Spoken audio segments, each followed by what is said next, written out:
Lexi move.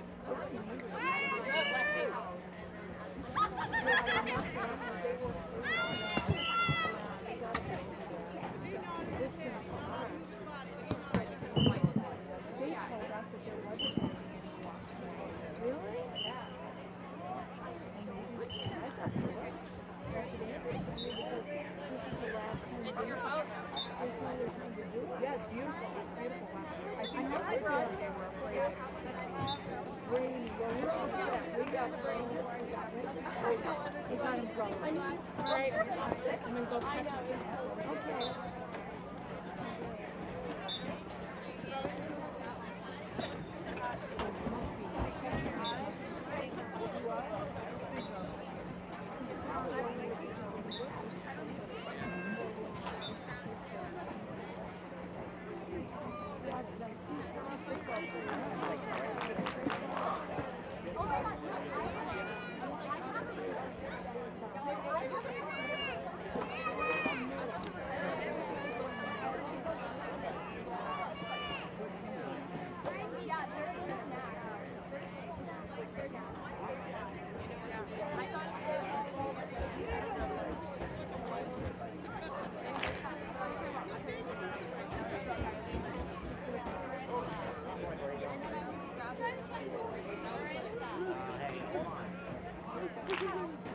Hey, they're not out there.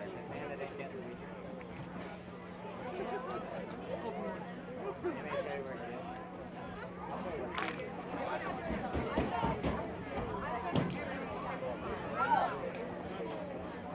She's gonna make her like your back.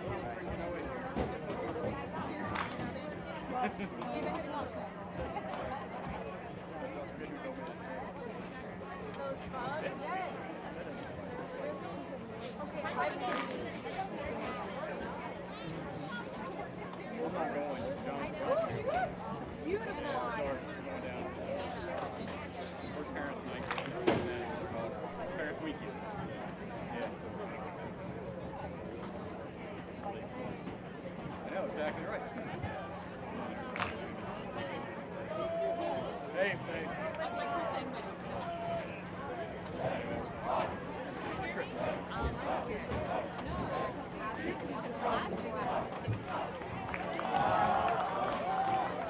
Next one I asked for, and she doesn't know, no emails on it. You're right. Which? And I'm like, what? You can't do it. Emily, your hair isn't curled.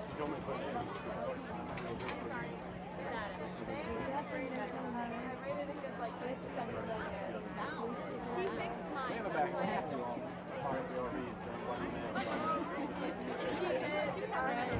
I don't want it. I was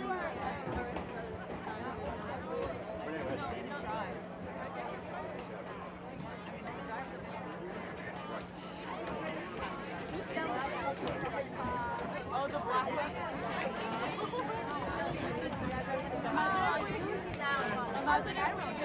Imagine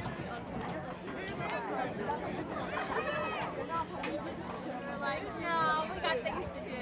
Alright guys, we need to start going over our cheer, like our flow cheer.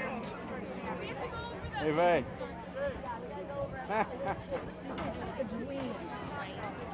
Knock it off. I'm like we do. But for run through.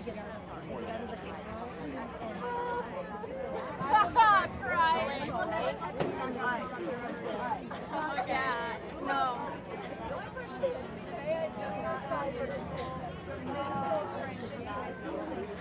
That fell out of the hair. It's not the first time I've fallen. With me. No, that was great. That was great.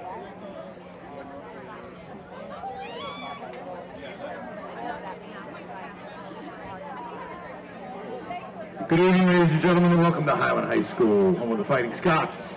Believe it or not, it's senior night 2021. Yikes, goes in a heartbeat. So without further ado, we'd like to recognize our seniors tonight in all the fall sports, and I will kick it off to two of the hardest working ladies at Highland High School for that honor. We are starting this evening with band seniors. Audrey Arnett Tomasek. Supported by her parents, Amy and Aaron. She is a 3-year varsity soccer team member and a 4-year band member. Audrey is especially proud of the superior ratings she received at the OMEA Solo and Ensemble Contest. Her future plans include attending Kent State University to pursue a degree in theater design, technology, and production. Next up, we have Jacob Davis. Jacob is being escorted this evening by his mother, Laura Davis. Jacob is a 4-year member of the band, having received several superior ratings in solo and ensemble contests. He has always been a part of the OU and Capital University Honor Band. He is a 2-year soccer participant and plans to run track this spring.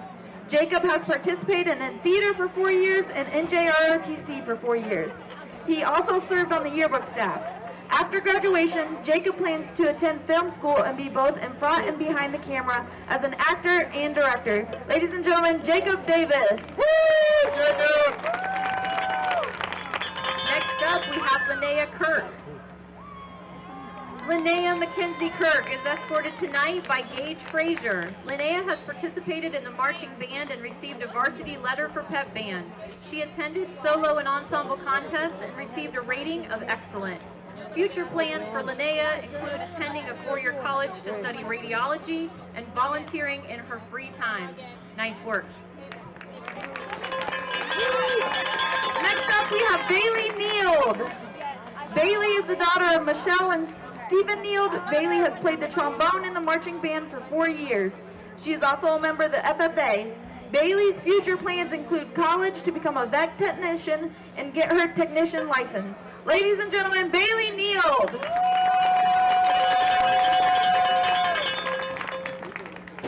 Next up, we have Jesse Regals. Jesse is escorted tonight by his mother, Erin, and stepfather, Tommy Richardson. Jesse is a 4-year varsity band letterman. He's also a 3-year member of the bowling team and has earned 2 varsity letters in that sport.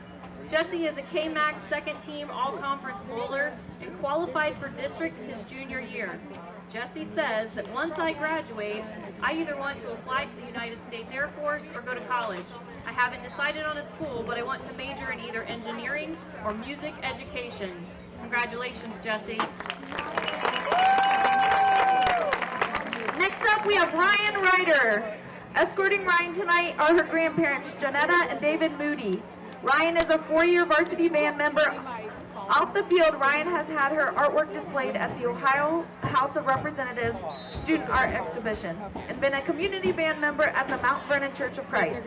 Future plans for Ryan include taking a year off to work and save for college, to study criminal justice and meeting new people. Ryan was also proud of the fact that her art was displayed at the Ohio House of Representatives in the 2020 Student Art Exhibition. Ladies and gentlemen, Ryan Ryder. Next up, we have Trinity Roush.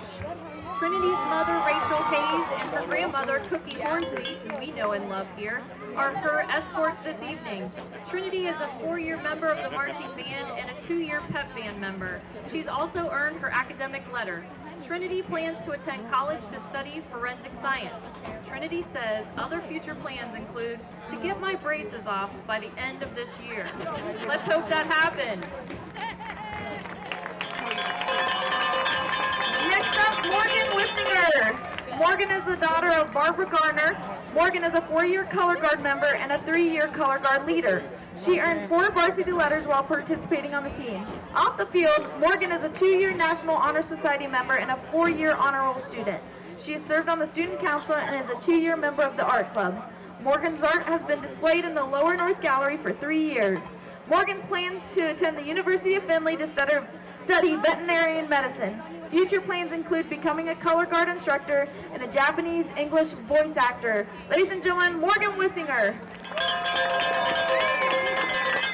Ladies and gentlemen, before we introduce the girls soccer players, I failed to mention, to save time tonight, we basically cut out all the hobbies and interests of these people, and I know that sounds bad, but all their hobbies and interests are the same. They love hanging out with friends. There you go. First up for girls soccer is Destiny Carpenter. Destiny is the daughter of Jessica and Charles Carpenter. She's a 4-year varsity soccer player and a 2-year varsity track athlete. She is especially proud of her team's district track appearance in the 4x1 her freshman year. Off the field, Destiny is a 2-year National Honor Society member through Marion Tech and participated in BPA for 1 year. Destiny wishes to thank everyone who's been there during her high school soccer career. Soccer is the reason I met my bestie Kaylee, Destiny says. She would like to shout out to her biggest little supporter, Grace. Destiny plans to go to college for business or finance. Congratulations, Destiny. Next up, we have Jade Disbennett. Kenny Disbennett is escorting his daughter tonight, Jade, this evening. Jade is a 3-year varsity soccer athlete. She also has participated for 3 years in cross country and will finish her 4th year of track in the spring. In addition, Jade is a 4-year NJROTC member. She would like to thank her dad and her coaches for always pushing her. Jade's future plans include studying to become a K-9 trainer. Ladies and gentlemen, Jade Disbennett.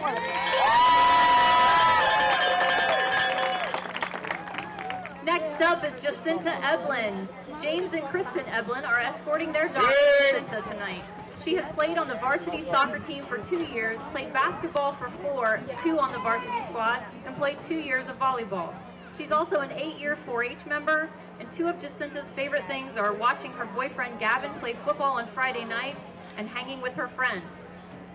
Jacinta plans to attend college to study nursing in hopes of becoming a pediatric nurse. She wishes to thank her family and coaches for pushing her to become the person that she is today.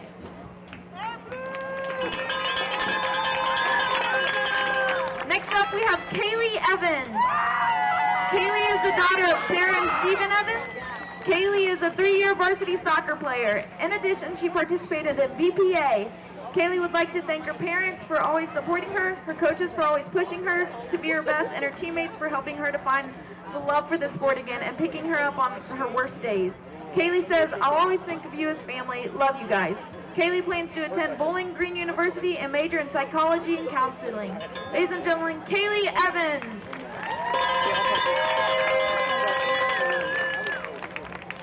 Next up, we have Acacia Hand, and she is being escorted this evening by Ryan and Barbara Hand. She is a 3-year varsity soccer team member and secretary of her 4-H club. Acacia wishes to thank her parents, coaches, siblings, and teammates for supporting her. In the future, she plans to continue her art education. Congratulations, Acacia. Next up, Emma Hinkle.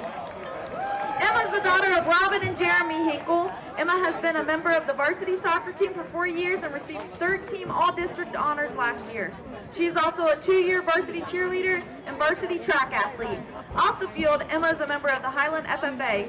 She plans to continue her soccer career in college and study graphic design. Congratulations, ladies and gentlemen, Emma Hinkle. Next up, we have Lily McElroy. Her mom, Kendra, Miranda, father, Heath, and stepdad, Eric, are escorting Lily tonight. She's a 4-year varsity soccer player. This evening, Lily wishes to express thanks to every soccer coach she's ever worked with. Lily says from the ages of 5 to 17, every one of them has shaped me into the player that I am today. She also sends out a huge thank you to Coco, Paco, and Anthony for not only teaching us to be the best we can be, but for also putting a smile on our faces every day. After high school, Lily plans to attend Columbus State Culinary School for 2 years with hopes of one day operating her own restaurant. We will all visit Lily. Oh, yeah, there. First up for boys soccer, we have Colin Bowman. Colin's parents, Katie and Tracy Bowman, are his escorts this evening. Colin is a 4-year member and a 2-year letterman on the boys soccer team. Off the field, Colin is active in student council, NJROTC, 4-H, and the Morrow County Junior Fair Board. Future plans include attending college to study engineering or business. Ladies and gentlemen, Colin Bowman. Up next is Audie Caria. He's being escorted by his mother, Susie, and father, Julie. OSU Mary. Audie has played job, soccer Colin. for 4 years, baseball for 3, and was a member of the band for 2. Off the field, Audie served as an honorary student council member, was a part of the Academic Challenge Club and the Diversity Council. After high school, Audie plans to enjoy life to the fullest. I think you're doing that already, Audie. Congratulations! Next up, Hayden Steyer. Hayden Steyer, son of David and Jeannie Steyer, is co-captain of the soccer team and has earned 4 varsity letters in the sport. He's also a 4-year marching band member where he plays the trumpet and tenor saxophone. Off the field, Hayden is a 9-year member of 4-H and 3-year junior fair board member. He served as a delegate of Buckeye Boys State and as a member of the Buckeye Boys State Band. Hayden plans to major in business, but is undecided on which university to attend. Congratulations. We're moving on to boys golf, starting with Luke Kane. Tonight, Luke is escorted by his parents, Brooke and Greg, and also his brother, Randy. Luke is a 4-year varsity golf and 2-year varsity baseball player. He received second-team all-conference honors his junior year for golf and first-team all-district honors his junior year for baseball. Luke's future plans include attending Ohio Wesleyan, where he will play baseball. Good luck to you.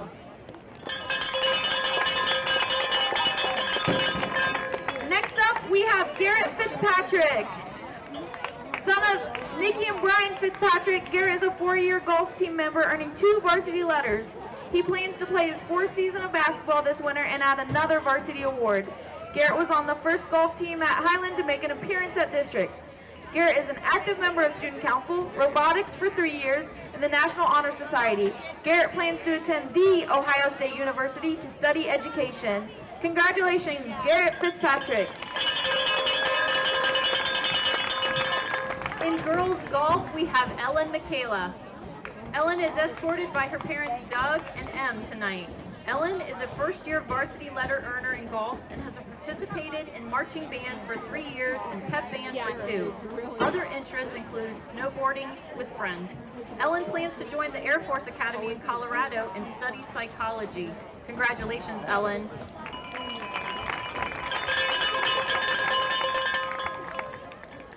Next up, we have Caden Miller. Caden is being escorted tonight for his sister Cameron and Corlin Miller. Caden is a 4-year varsity letterman in wrestling and a 3-year letterman in cross country. He served as team captain the last 3 years for wrestling and is a 2-time district qualifier. Caden was also a part of the regional qualifying cross country team. Caden is a National Honor Society member with plans to attend college to become a civil engineer. Congratulations, Caden Miller. Up next is Greer Orr. Greer is the daughter of Joe and Christy. She is a 4-year varsity cheerleader and 2-year varsity cross-country team member, where she competed in the 2020 district meet. She's also participated in track. She is a 10-year member of 4-H and works at Karen's Kids Campus. Her college plans are still undecided, but I'm sure she will do great things. Greer Orr. Next up for cross-country, we have Camberly Shade. Camberly is escorted this evening by her parents Holly and Spencer Shade. She has participated in cross-country, bowling, and track. In cross-country, Camberly is a 3-time first-team KMAC honors recipient, 3-time regional qualifier, and 2-time state qualifier. She is also a 2-time state qualifier and 3-time district qualifier for bowling. Camberly is a member of the Phi Theta Kappa College Honor Society and plans to attend college to study education or psychology. Ladies and gentlemen, Camberly Shade. Next up is Julie Ward. Julie's brother Andrew is her escort tonight, and Julie began running cross country during her 8th grade year and continued on for 4 years in high school. She is an active member of FFA and serves as an officer. She films for the Highland football team and is a member of the student council. After high school, Julie plans to attend college and become a nurse practitioner. Congratulations, Julie. Next up, we have Kelsey Wisman. Kelsey is being escorted by her parents, James and Stephanie Wisman. Kelsey played volleyball for 2 years and has 2 varsity letters in cross country. She has been active with the yearbook, NHS, and student council. Kelsey is a 4-year member of the FFA, serving as current president and past sentinel. Future plans include college to study early childhood education and then earn a master's degree in intervention education. Ladies and gentlemen, Kelsey Wisman. Up next, we have our volleyball seniors, starting with Ashlyn Belcher. She's the daughter of Tim and Teresa, a 4-year varsity letterman, having received KMAC first team and Central District second team honors. She was a member of the 2019 D2 state finalist team and holds the high school record for career assists. Off the court, she's a National Honor Society member and a program leader for the Red Cross Blood Drive. Ashlyn plans to attend Old Dominion University in Virginia Beach to play volleyball and pursue a career in occupational therapy. Next up, we have Kylie Stiltner. Kylie's father, Rob Stiltner, is here to escort this evening. Kylie is a 4-year member of the Highland High School volleyball team. She is also an active in the NJRTC and drill. After high school, Kylie plans to attend college for fashion merchandising. Congratulations, Kylie! Up next is Kendall Stover. Kendall's parents, Ty and Melissa, Cameron, Colton, and Kane, are her escorts this evening. Kendall is a 4-year letterman in volleyball and was part of the 2019 state runner-up team. Kendall has earned the Archie Griffin Sportsmanship Award, multiple first-team All-League and District Awards, third-team All-Ohio, and received the Max Preps Ohio Volleyball Player of the Week Award. This past week, she became the 3rd Highland volleyball player to record 1,000 kills for her career. Off the court, Kendall is a part of the Leadership Academy and was invited to the Hobie Leadership Conference. Kendall would like to thank her amazing and supportive family, coaches, fellow captains, best friends, boyfriends, and most importantly, her sister Cameron. After high school, Kendall will be attending Grand Valley State University on a full ride scholarship to play volleyball and pursue a degree in education. Go Lakers! Next up, we have Rylan Tuggle. Rylan is being escorted tonight by Chad and Jenny Tuggle. Rylan is a 2-year letterman in volleyball, 4-year letterman in basketball, and a 4-year letterman in track. During her athletic career, she has received all-league, district, and state honors. Rylan was a part of the 2019 volleyball state runner-up team and district and regional champion in the 4x1 and 6 in the state in that event. She currently holds the record for the 4x1. During her 4-year high school career, Rylan has been active in student council and NHS. Rylan plans to attend college to earn a degree in biology and become an anesthesiologist. Woo, thanks, Bri. Congratulations, Rylan Tuggle. Next up is Emma West.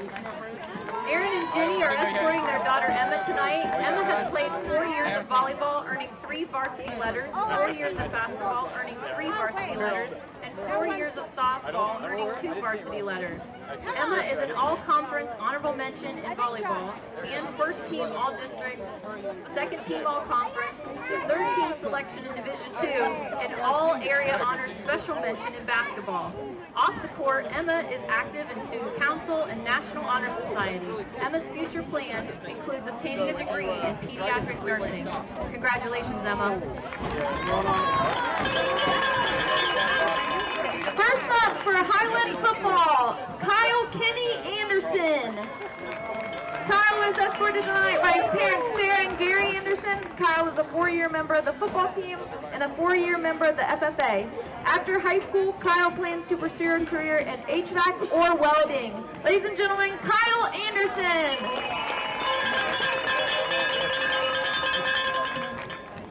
Next up is Mason Duncan.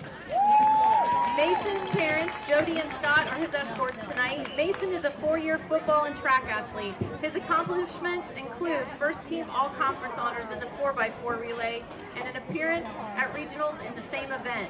He's been enrolled in CCP classes his junior and senior years and plans to attend college and one day become a physical therapist. Mason Duncan. Next up we have Eli Greenstraff. Eli being escorted by his parents Andy and Katie Grandstaff. Eli is a 4-year football player earning 3 varsity letters and a 2020 All-District Honorable Mention. Eli participated in wrestling 3 years, earning 3 varsity letters, first team KMAC honors, and he is a 2-time second team KMAC honors recipient. He had also been a member of the track team and has been on the merit or honor rolls his entire high school career. Eli is a 2-year student at Tri-Rivers in the welding program and work study. He has also participated on the clay target team, robotics, and NJROTC. Eli says his future plans are to grow up, work hard, get rich, and settle down with his future family. Congratulations, Eli Grandstaff! Next up is Turner Harmon. Turner's mother, Tricia, is escorting her son this evening, along with grandparents Dave and Denise Tobin. Turner is a 3-time varsity letter recipient for football. He received second team All-KMAC, second team North Central Ohio, and honorable mention Central Ohio District honors during his football career. Off the field, Turner has participated in FFA for 3 years. He plans to enter the construction field right after high school. Congratulations, Turner. Next up, we have Caden Holtree. Parents Shane and Christy Holtree and grandfather Bob Hunt are Caden's escorts tonight. Caden's is a 3-year letterman in football and a 4-year letterman in track and field. Caden is the district champion shot put athlete and regional and state qualifier. Off the field, Caden is a 4-year Ag and FFA member, also receiving his green hand and chapter degrees. Future plans for Caden are to qualify for Class A CDL and Tanker's degree and work for the Ohio Department of Transportation. Congratulations, Caden Holtree!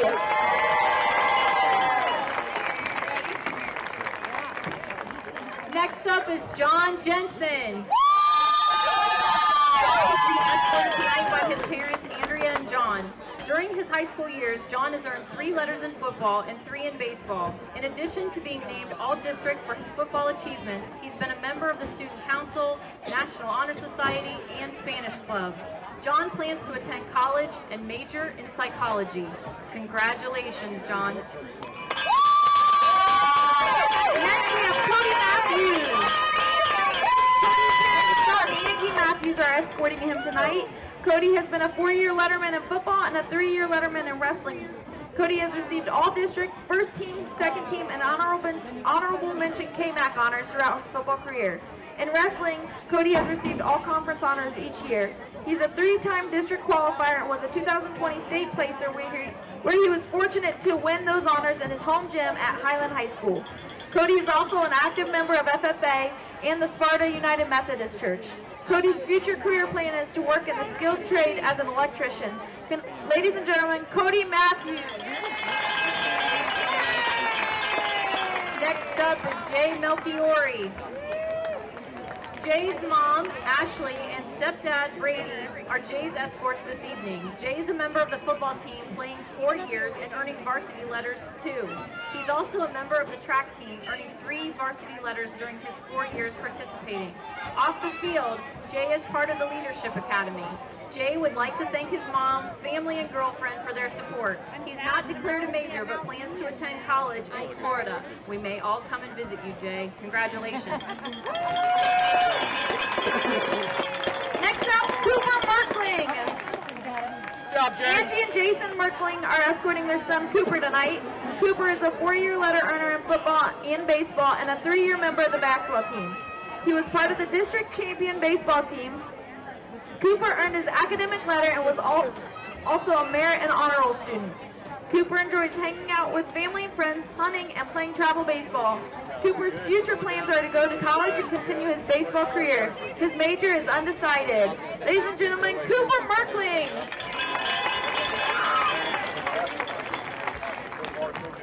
And last and definitely not least, we have Caden Murda. Caden is escorted this evening by his mother, Amanda. He's a first-year football player and has played basketball for 3 years.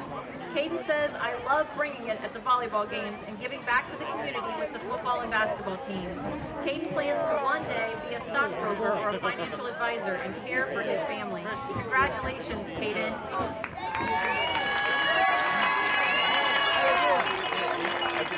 Ladies and gentlemen, there you have it. the Highland High School Fall 2021 student athletes and their families. Let's give them a quick big round of applause. Well done. And now, senior athletes, I'd like to give your family and parents a great big round of applause, because without them, you wouldn't be here.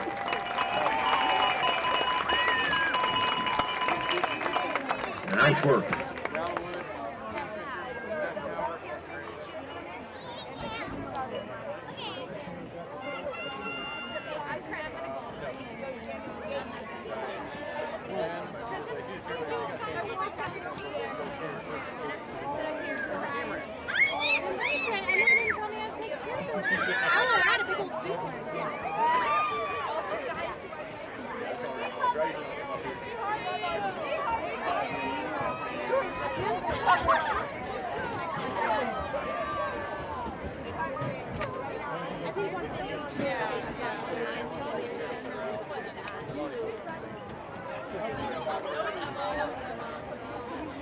Put it back in the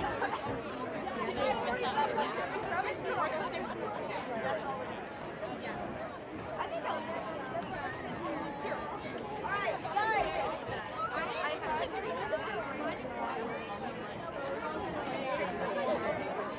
Is that right?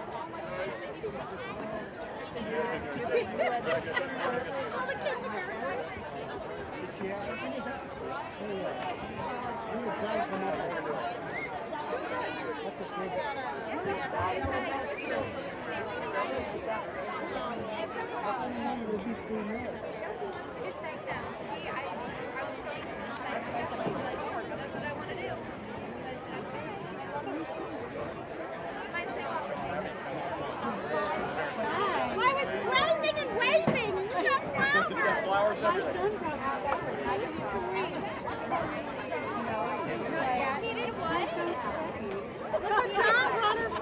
Ladies and gentlemen, the colors are being presented tonight by the Highland High School Navy Junior ROTC.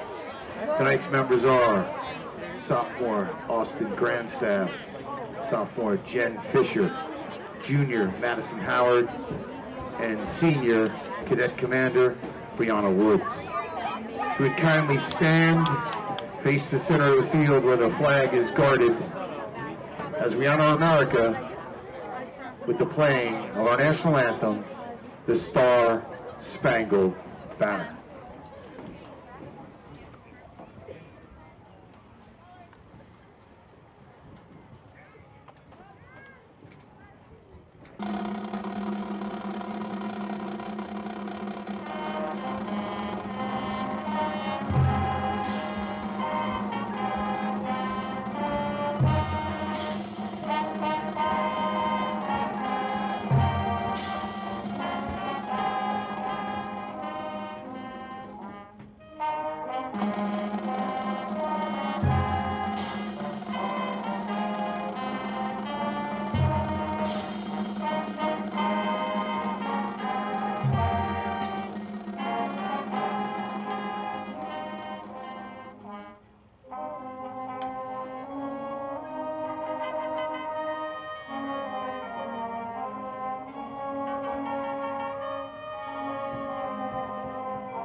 She's watching that. Look at Aunt Erin is sending us pictures of herself on the big screen.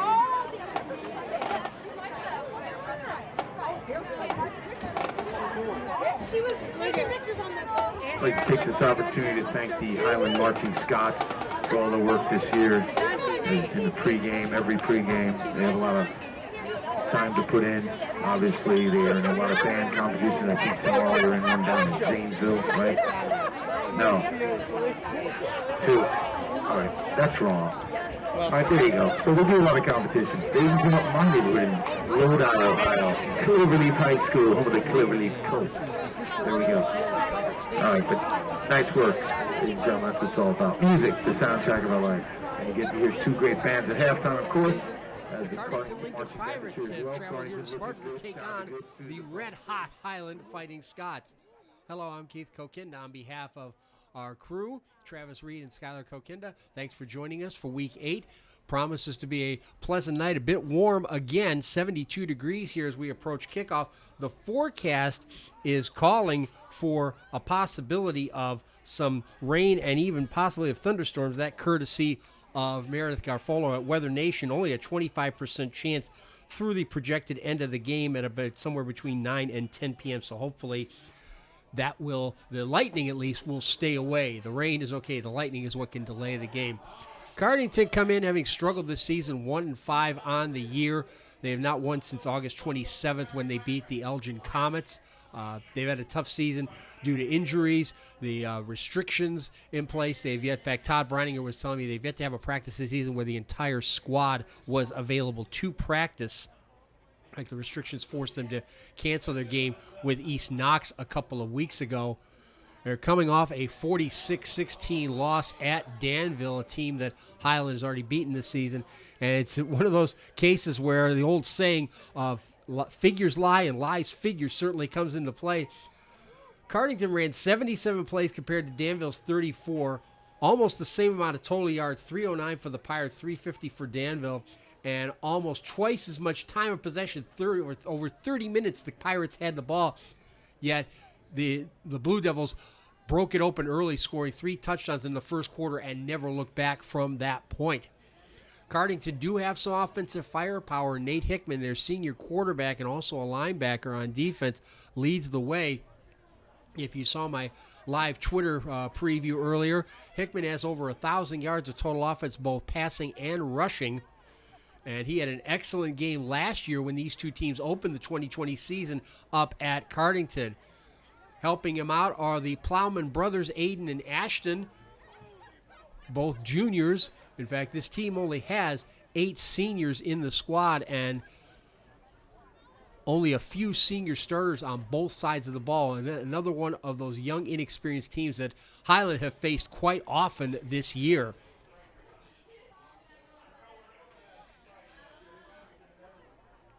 On the flip side for Highland, again, looking for their 5th straight win and to maintain their 100% record in the KMAC and at least stay tied at the top of the table with Northmore, who are also 5-0 in the league, and they're 7-0 on the season. Highland coming off the win at Fredericktown, 41-20, and it's a game that was not that close. Highland were up 41-6 after 3 quarters, and a lot of the backups were playing in the 4th quarter for Highland. Dane Nauman in particular, another outstanding game. 13 carries, 289 yards, 3 touchdowns, and he only played in the first half. He didn't even play any on defense, and according to Ty Stover, he is scheduled to see very limited time on defense tonight as well. Certainly looking forward to a potential playoff run. The OHSAA playoff rankings have Highland 7th in their region right now. Again, with the new rules this year, the top 16 in each region qualify for the playoffs, with the top 8 teams getting to host first-round games on the weekend of October 29 and 30th. So Highland clearly sitting very well in one of those playoff places, and winning out could potentially host a home playoff game as well. So it's been a season where the expectations were high, but for the most part, they've been met by the Fighting Scots. Coaches and we're all very optimistic about how well this team could do this season, especially with some of the younger players, such as Dane Nauman, who is only a sophomore, It is a very experienced offensive line, of course, with two seniors, Turner Harmon and Kyle Anderson, who were saluted along with all the other fall senior athletes tonight just before the game. Glad you could watch that tonight as Cardington make their way out onto the field.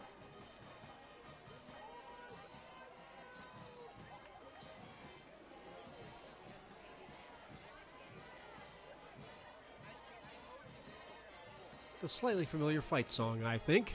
We've heard that a few times this season. A few teams in the KMAC use that, as you might expect here in north central Ohio, as the Highlanders look to leave the KMAC in football in style with the conference championship, and that final game at Northmore on October 22nd looming larger and larger,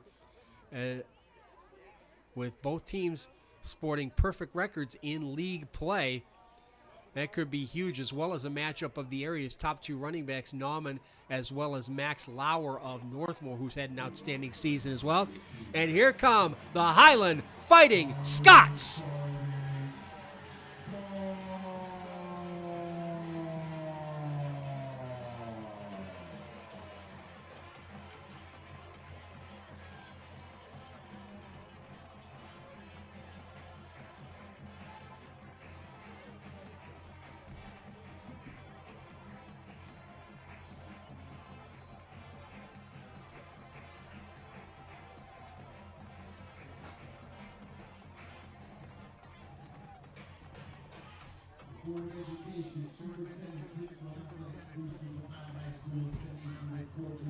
Remember, Scott Football HHS is the team's Twitter handle. Keith Kokinda is mine. You can find me on their follower list as well.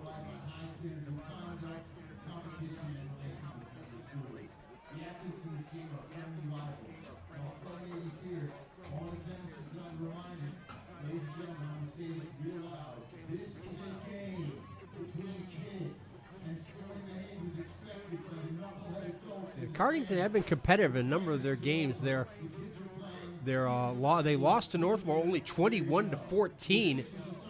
There goes, as I mentioned, Northmore perfect 7-0 on the season. And just 2 weeks ago, gave Centerburg a fight before falling 24-20. It'll be the junior Caleb Hunter to kick off, with the Scots going right to left, which is west to east here at Coverett Stadium. In the white helmets, the royal blue jerseys and white pants. Cardington in the retro Atlanta Falcons style helmets in red with the white jerseys and black pants, who will take the ball first with their senior quarterback, Nate Hickman. And these two teams opened the 2020 season up in Cardington with the Buccos winning 30-14 over the Highlanders. But the two teams are very different this year.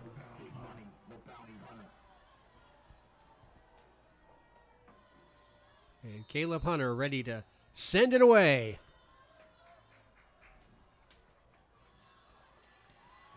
He hooked it a bit. It's going to be Ashton Plowman is going to let it go into the end zone for the automatic touchback. Again, Nate Hickman at quarterback.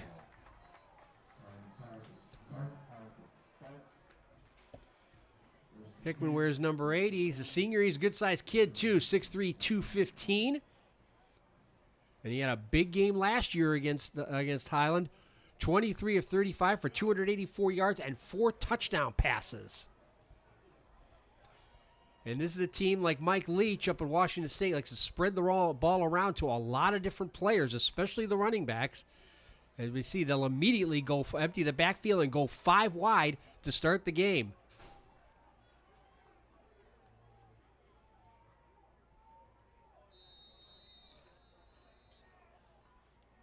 Hickman has run the ball almost as much as he's thrown it this season, and here we go with a flag right at the snap, and they'll blow the play dead. The man in motion, Joe Denny, might have moved a little forward a little too early. We'll get the call from Cheyenne Wells here in a moment, and it is indeed a false start.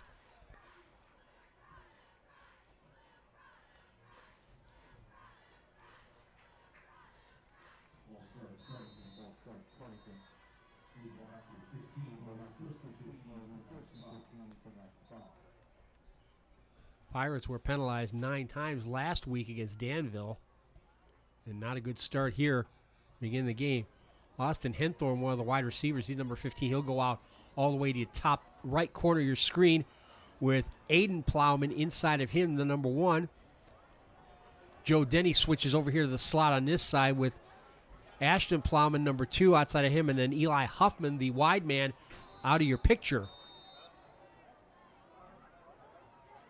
And that's Aiden Plowman in motion. They flip it to him on the jet sweep, and he gets across the 15, maybe the 17-yard line, a couple yards at most on the play. The Plowmans are part of a set of triplets. The other one is their sister, who's also an outstanding track and field athlete. They'll give him 2 yards on that pass, and it will be considered a pass. The Pirates have completed now 62 passes on the season. 42 of them have gone to running backs. They run a lot of those inside shovel passes and jet sweeps as they again go 5 wide, do the Pirates, and that is Ashton Plowman in motion. They'll throw it out quickly to Denny, Joe Denny. He's maybe 4 yards on the play. Denny caught 7 passes for 69 yards last week against Danville. That's his. He's caught 7 passes for 69 yards on the season. That's his 8th catch of the year. Also last week he ran for 65 yards and a touchdown against Danville. So 3rd and 9, 10:45 left in the first quarter, first possession of the game. As Cardington stay in that 5 wide setup. Dane Nauman showing a blitz. Hickman stood up right at the line. Big hit there by John Jensen, the senior linebacker. Loss of 1 on the play.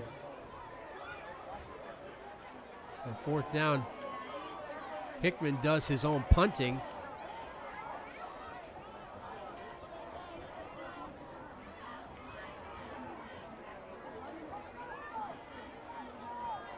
Hickman punted twice last week for 29 yards average.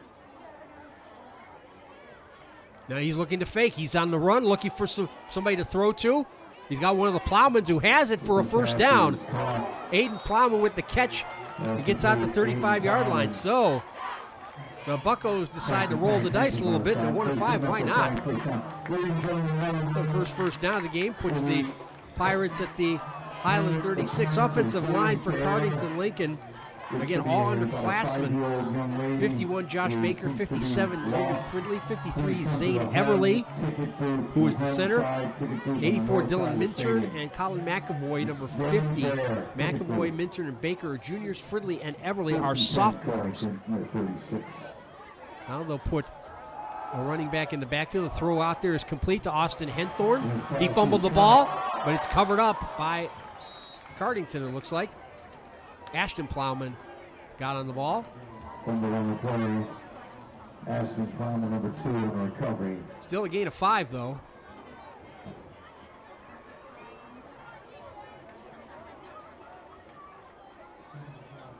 Chandler Stevens, number 50. Caden Holtree, number 60, the nose tackle. And Turner Harmon on the other side of the defensive line. Stevens junior, Holtree and Harmon are seniors. John Jensen, number 8. Eli Grandstaff, 22. Dane Nauman, 42. And 12, Aaron West are the linebackers. Again, Hickman on the move. Throw is behind Aiden Plowman, incomplete. Coming in tonight, Hickman was completed just over 59% of his passes for 599 yards, 2 touchdowns and 4 interceptions. He's also run for 430 yards and 2 touchdowns. So he's a threat both ways.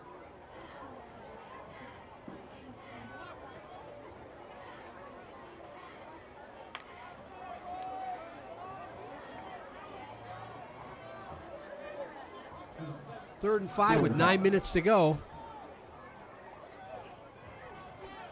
There's Joe Denny alongside Nate Hickman in the backfield. Denny will get the call on the read option. He's got a hole through the middle of the first down and into Highland territory at the 47. Jay Melchiori, the free safety, making the stop. He's teamed with Gavin Hankins in the secondary at strong safety. Mason Duncan and Cody Matthews are the cornerbacks.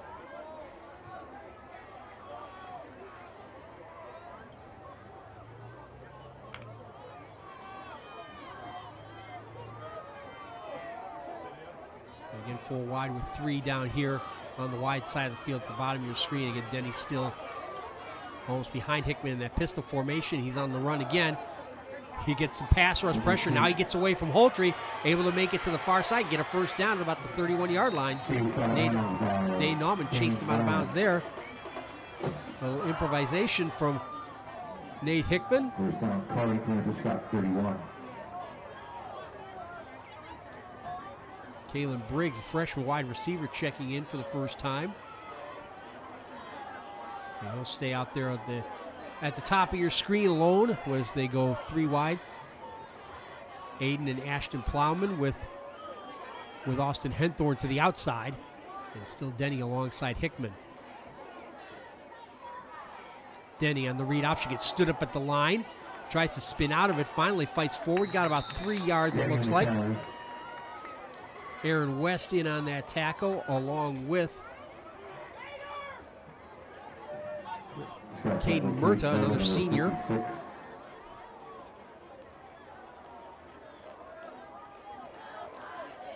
Two yards officially, so 2nd and 8 with 7:53 left in the first. Again, opening possession of the game. Cardington ran a fake punt on 4th down.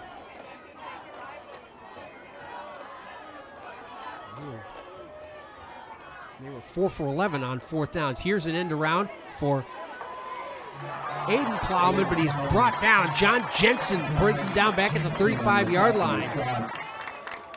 John Jensen with his 3rd tackle for loss this season.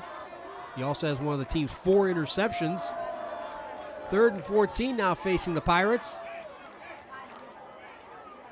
Buccos were 5 of 19 on 3rd downs last week against Danville. On the flip side, Highland stopped 10 of 17 3rd down attempts by Fredericktown. As well as 4 of 7 on 4th down, but they failed on the first one on this possession. Ashton Plowman in motion on the old style option to pitch to Joe Denny. He's wrapped up and grabbed behind the line of scrimmage again. Then a flag comes at the end of the play. As Caden Murta got there first. Initial signals defensive holding. They're going to call the face mask on the tackle. So that'll be an automatic first down. Just when it looked like the Highland defense had risen to the occasion and stopped this drive. The penalty flag bites them again. That's been an issue all season.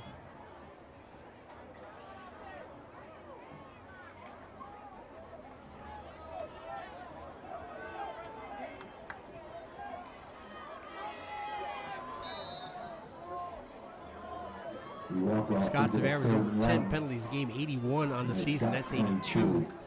Well, 6:48 makes it a 3rd and 1, not an automatic first down. And a high snap. Denny is able to grab it and get across the 20 to make the first down. It looked like that Nate Hickman had moved a little early indeed. Yeah, the flag did come in.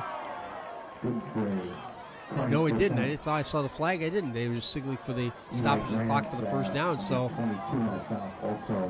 what could have been a bad break for the Buccos turns into a good one. They get a first down at the Highland, inside the Highland 19 with 6.5 minutes to go in this first quarter. That's Eli Huffman up at the top left of your screen with Aiden Plowman inside of him in the slot. Ashton Plowman and Kalen Briggs out here in the near side. Hickman keeps it, gets maybe 3 yards. Aaron West and Turner Harmon on the tackle for the Scots.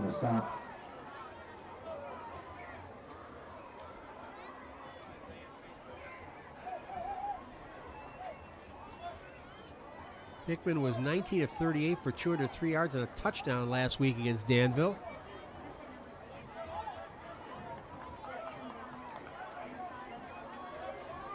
And he also ran for 40 yards on 21 carries.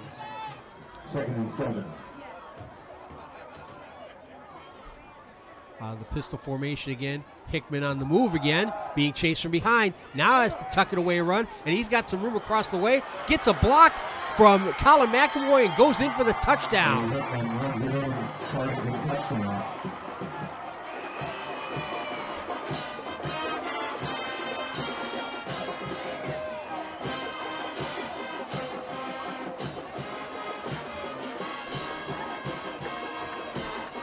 Nate Hickman with his 3rd rushing touchdown of the season.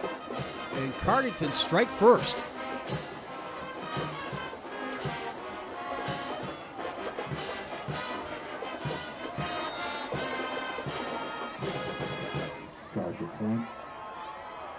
And the Pirates will now go for 2. They prefer the 2-point convert attempts to kicking it.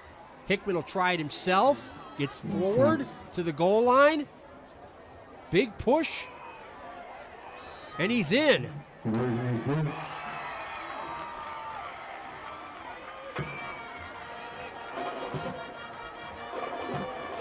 8-0 Cardington with 5:23 to go in the first quarter.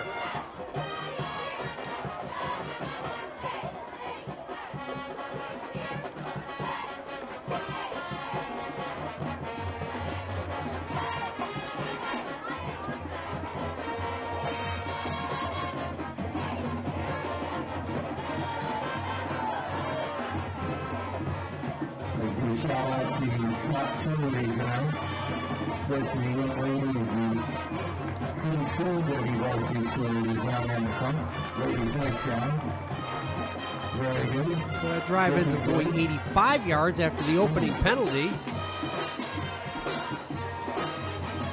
6 minutes, 37 seconds.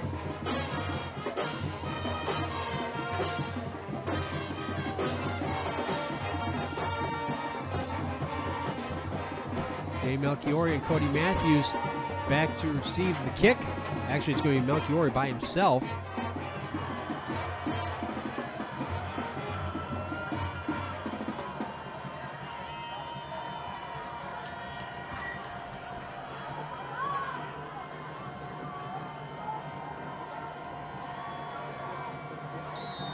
It's 43 kicking off for Cardington, but we don't have a 43 on their roster. They go onside, covered up at the 40. Covered behind there, 39. Eli Grandstaff covered up. Eli Grandstaff blocked another extra point last week. He's got 2 extra point blocks and a field goal block this season as the senior. Now the Scots on offense.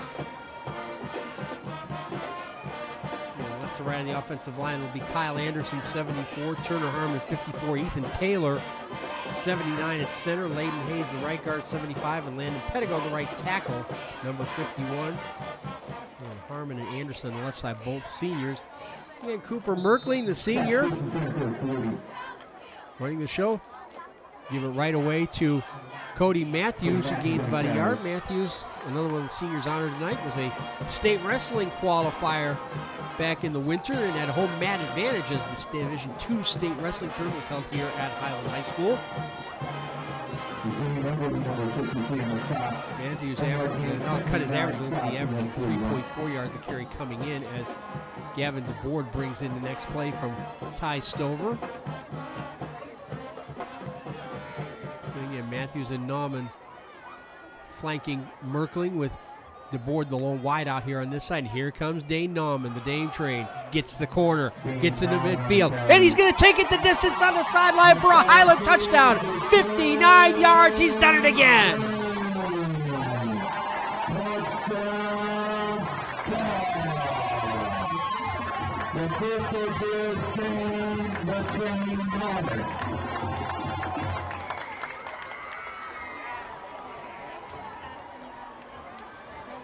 Dane Nauman's 16th rushing touchdown of the season. He also had the 92-yard return of a blocked field goal for a touchdown.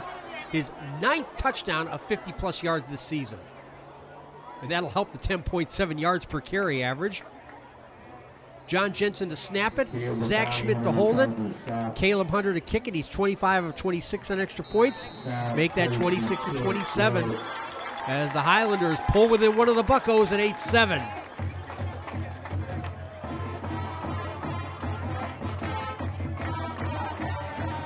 That took 1 minute 5 seconds.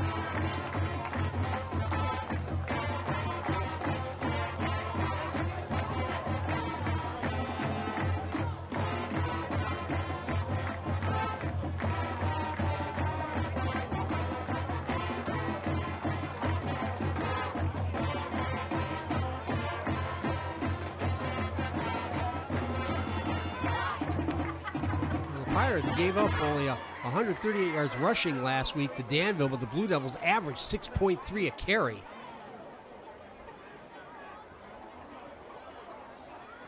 It was the passing game that did in the Pirates as Danville's Max Payne was 10 for 12 for 212 yards and 4 touchdowns.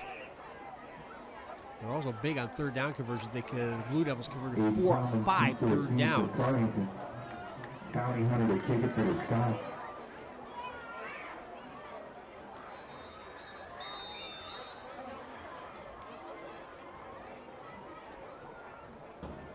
Hunter hooks that one again. This one goes out of bounds.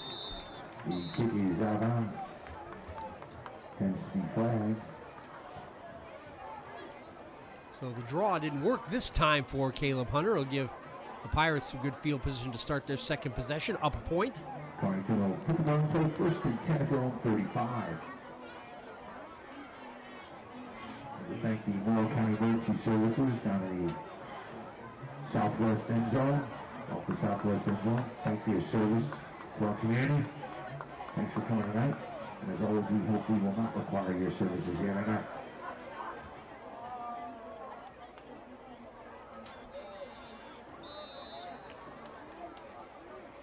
Northmore already up 7-0. Marcus Cortez with a touchdown run of 38 yards for the Golden Knights.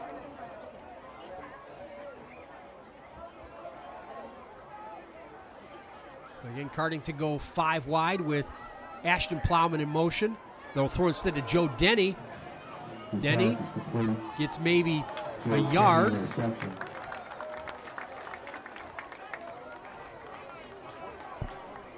Layden Hayes getting there to make the tackle.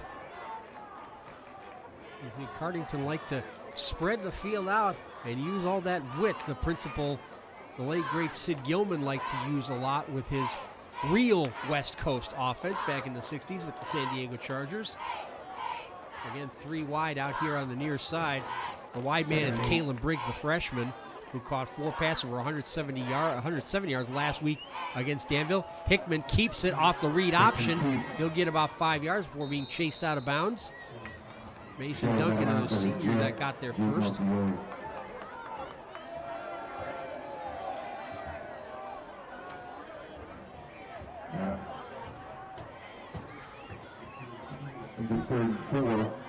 .346 left in the first quarter. 3rd and 4 from the 41 for Cardington Lincoln Pirates.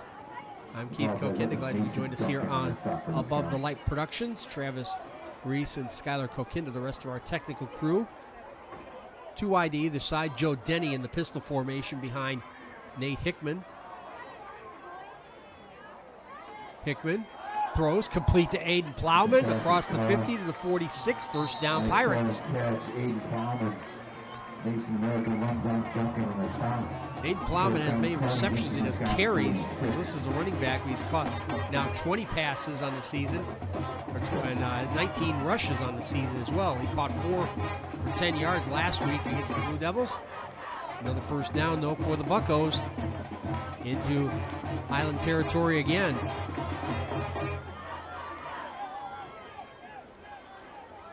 Eli Huffman out here wide to the bottom of your screen, and Hickman rolling this way. His throw is over the head of his intended receiver, Ashton Plowman. He had 4 catches for 35 yards and a touchdown last week in the game against Danville.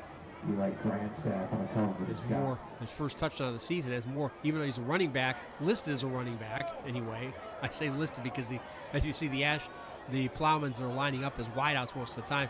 He has more catches than carries.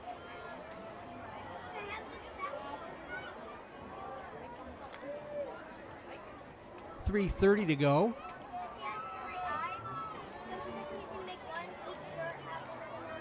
A little different setup with the almost the wing backs there for the Plowman brothers. Hickman getting some pressure from Poultry. His throw is in and out of the hands of a couple players, nearly picked off by Jay Melchiori. Trying to find Caden Beach, the junior, number 4, went off his hands, and that might have been what put Melchiori off a little bit.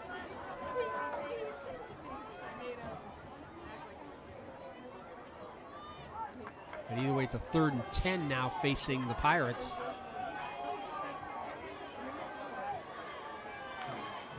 Eli Huffman by himself up at the top of your screen as the Pirates go to the bunch formation down here in the diamond.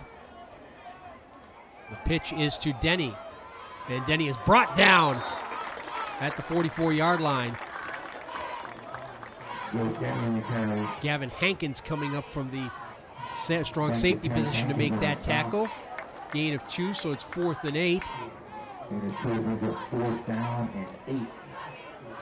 Scots have now, with that first one on the first position, Scott stopped 15 of 23 4th down attempts by the opposition this year.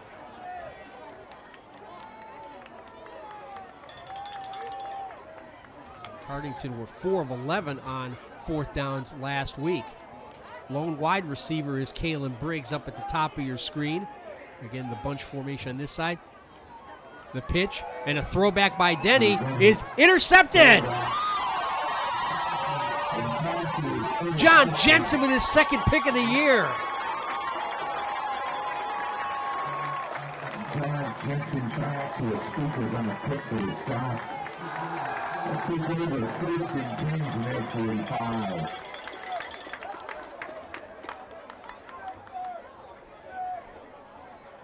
The Buccos turned it over twice last week against Danville. That certainly didn't help their cause.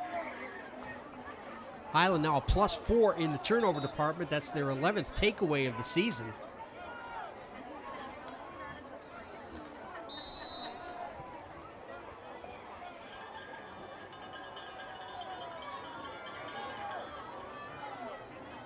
Unfortunately, having some trouble with the stats computer. Not sure what's going on, but either way, Merkling gives it to Nauman. That same play he scored the touchdown on, trying to gain the corner, run to his own blocker.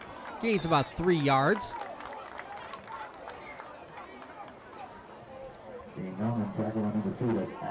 Colin McAvoy and Zane Everly making the tackle. They're up front along with 54 Mason Kinter and 59 Caden Gwillem. Melchiori, the lone wideout, going up to the top of your screen, just out of the picture. Play action, Merkling. Able to get inside the rush. Now he's pulled down for the sack by Aiden Plowman.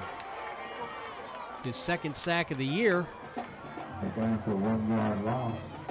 That'll bring up 3rd and 8 with 1:40 to go in the first quarter. Mason Duncan, senior, checking out the play, leading the team in receptions with 11. He'll go up to the top of the screen by himself.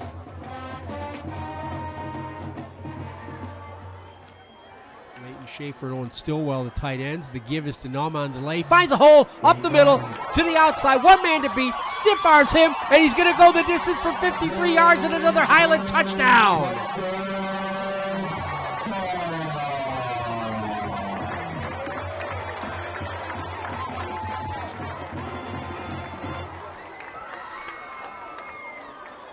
A minute 11 to go in the first quarter. Dane Nauman's over 100 yards rushing already. Unofficially 115 on 3 carries. Cue up that hashtag Dane train on Twitter. Whistle before the snap.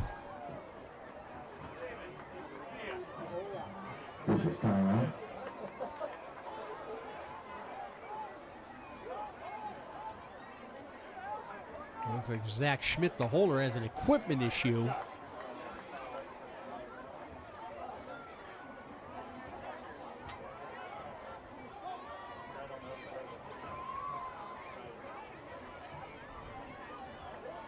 Instead, they'll send in Colton Stover, the freshman, left-handed freshman quarterback who got to play last week. Almost threw a touchdown pass in his first varsity throw. Got it down well. Hunter puts it through. 14-8, the Highlanders over the Buccos. Another quick strike from Dane Nauman.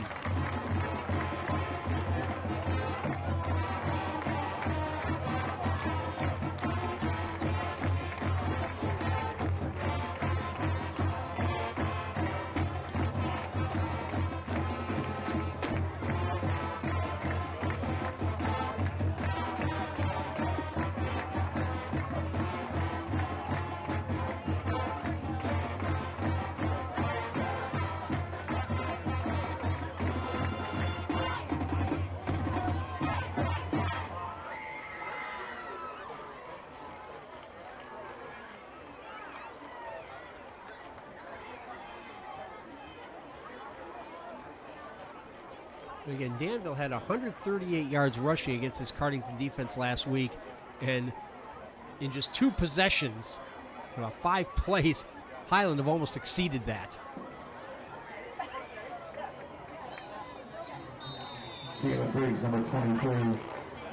Caleb Hunter to send it away again. He squibs it right to one of the up men. Merrick McClure, a sophomore, was quick to cover that up. That could have been disastrous if it had hit him. It would have been a live ball as he was behind his the 50-yard line. So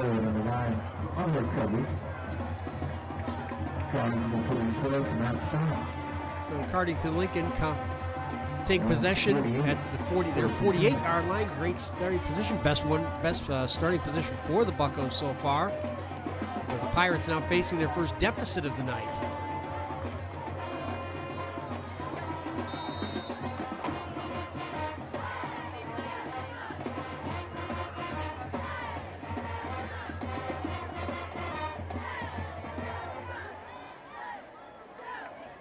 Twins to either side. Again, Joe Denny alongside Nate Hickman in the backfield. Aiden Plowman in motion. Hickman keeps it. Grabbed behind the line. He gets away. Grabbed again right at the 50 and brought down. Cody Matthews making the stop. Check that, John Jensen making the tackle. So a gain of 2, 2nd and 8.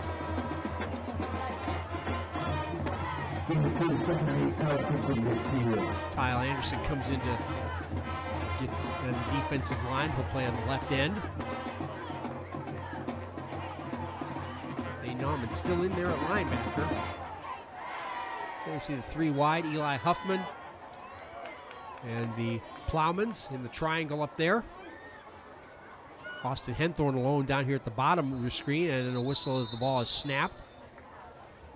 And timeout calls. The play clock had gone down to 3 seconds. The timeout call by Cardington. I'd like to thank all of our Highland High School Athletic Department sponsors for their sponsorship of the program, enabling us to bring you these webcasts free of charge this season. We've enjoyed it. We're hoping we get to do one more on October 29th or 30th if Highland are able to qualify for the playoffs and host a home game, host a game in the first round.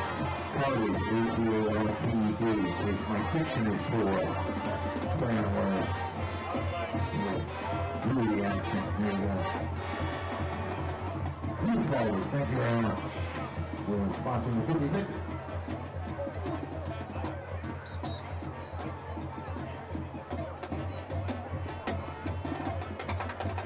.22 seconds left in the first quarter. 2nd and 8 right at midfield for Cardington Lincoln. They'll go with Ashton Plowman, Aiden Plowman, and Eli Huffman, the triangle up there at the top of your screen. Austin Henthorne, a senior, the lone wideout down here at the bottom. And again, Joe Denny behind Nate Hickman in the pistol formation. Highland showing blitz. They stay back behind the line. The throw is complete to Aiden Plowman at the 50, circling back. Able to get forward for a couple of yards. Caden Holtree, the nose tackle, the senior nose tackle, making the stop. He's looking forward to track season as well. He was finished 17th in the state shot put in the state track meet this past spring. Looking to repeat that. 3rd and 6 for the Pirates when we get ready to start the second quarter here as timers run out first. 14-8 on 2 touchdown runs by Dane Nauman as the Highland Fighting Scots lead the Cardington Lincoln Pirates after 1.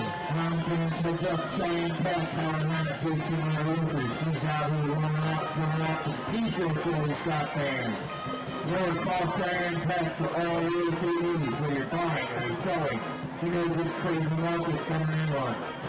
Shine back as always providing impeccable service for all Miller clients.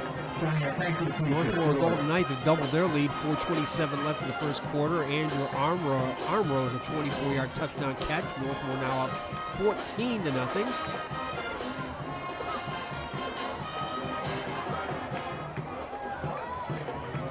Scott Waterboy looking good.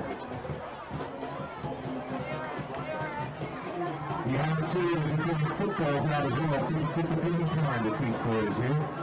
This is good ball. They're sponsored by the fire department here, and local fire department, and if you catch one and it says sponsored on it, then you win a gift card. Again, 3rd and 6 when we start the second quarter. Hickman facing some pressure, sets up the screen, complete to Joe Denny right at midfield, but he's grabbed right there. Again, Caden Holtree, the senior, read it well. Loss of a yard will make it 4th and 7, and again, the Pirates will go for it. They made their first one on a fake punt in their first possession, then John Jensen had the interception the second time they tried this. Cardington just inside Scott territory. Kalen Briggs will be the lone wide out here on this side as the Plowmans and Austin Henthorne go to the top of the screen. Henthorne the wide man. Hickman on the move. He got Denny out front to block for him. Now faces the pressure. His throw broken up. Or is it intercepted? It is.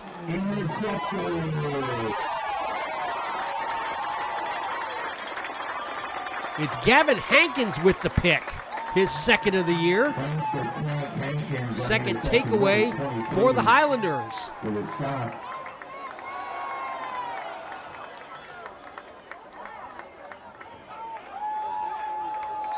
Well, the Fighting Scots got hit early with that first possession touchdown by Cardington, but they've turned it around quickly here. A couple of interceptions and a couple of big touchdown runs by Dane Nauman. That's 4 turnovers in the last game plus a quarter for the Cardington Lincoln Pirates. And now Cooper Merkley will go under center for the first time tonight. Fumbled the snap, he'll take it himself, and he's got some running room to the outside. Pulled down there, flag on the play. Tackle made by Eli Huffman. Even a 6 on the play.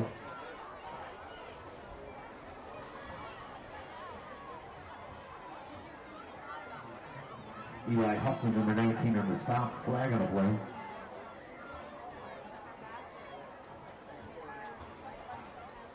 And it's a holding call against Highland. Indication is Cheyenne Wells, the referee. 10-yard walk-off. Started out as a mess. It was turned into a good play by Cooper Merkley, but then was undone by the holding call. Back to the 31 I think it's second down 18. Seconds to go. Well, it's got 31. First and 18 as the clock is restarted after the penalty. Fiore wide inside of your picture. Merkley on the run this way. Now has to reverse course. Throwing over the middle. Dangerous pass, and it's intercepted.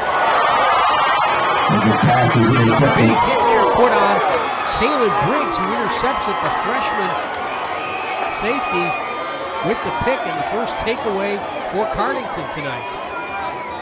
Intercepted by Caleb Briggs, number 22. 8th turnover of the season With for a nice Highland. return. Second interception thrown by Cooper Under the Merkley. Scott 23-yard line with Cardington putting pressure to 10. A lot in this offense. Only 7 of 12 for 136 yards and two touchdowns in the win over Fredericktown last week. Great starting point for the Pirates here at the Highland 23. Briggs, who just picked that off, goes up to the top right corner of the screen with Ashton Plowman inside of him. Aiden Plowman and Eli Huffman to the near side. Scott showing blitz again. They give it to the running back, Caden Beach. Caden Beach on the carry. 6'1", 205-pound junior. Tackle on the play by Caden, Fred, and Ethel Murda. That's an old one for the old Lucy fan. You need to break that one out. Beach gained a yard. Want to make sure his run was one day at the beach.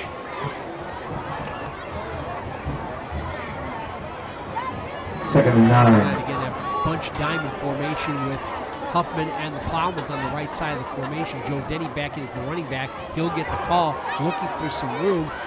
Runs into a wall. Aaron West is in there. Joe Denny on the Great carry. job by the defensive line, the linebackers, to stand up the blockers and not let them get forward. Aaron Wild West, number 12. Principal emphasized by General Robert Wade Bailey. Hayes, number 75 on the The stop. line goes forward, the team wins. And a good job there by the front seven of the Scots defense to not let that happen. Gain of 3 on that play, so 3rd and 5 with under 9.5 minutes to go in this first half. Third down, 19 to Cardington.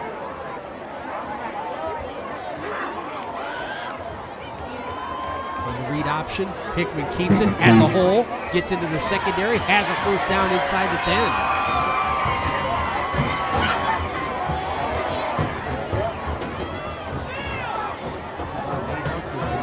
Mason Duncan up together. First man to hit him with a Scott. Total offense pass. First and goal, Cardington.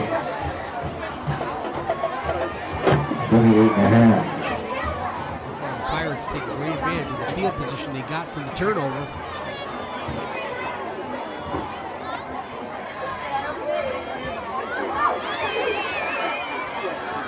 Plowmans and Briggs on the right side of the formation there. Austin Hinther just out of your picture at the bottom left corner. Hickman kept it off the fake to Denny. Got to the 5-yard line, maybe the 4. Gain of 3 with 8.5 minutes to go in the first half. Turner Harmon with a 54 and a stop. Turner Harmon, senior defensive end, getting there first. Gain of 3. Second and goal, Cardington from the stop 5. Gain of 4, second and 5 for the Buccos.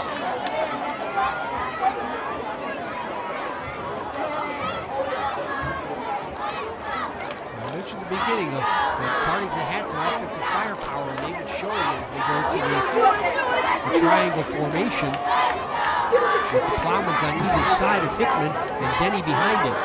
Hickman will take himself. He stood up behind the line of scrimmage. Great penetration.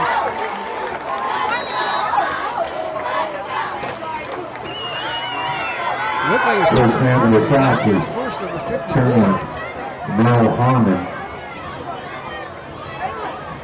He's got a problem with his helmet. Timeout Cardington. Time out here. That's their second of the half with 7:32 to go.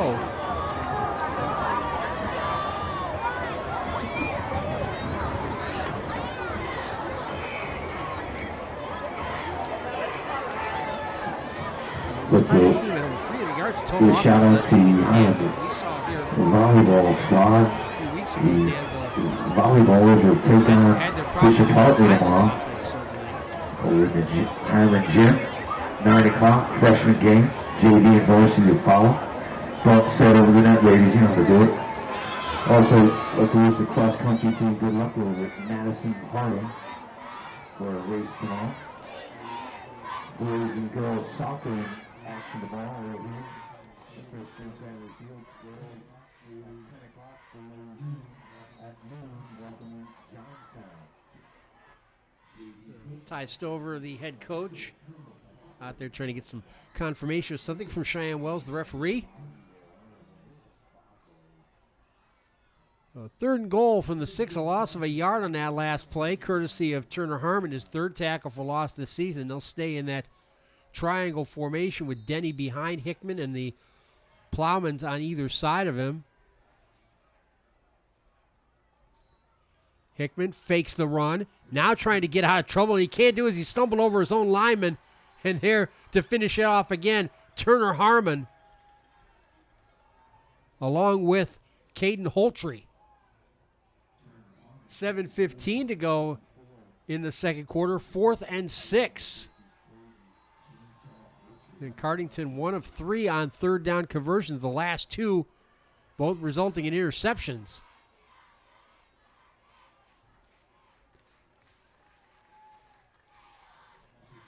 Big defensive play here for the Scots.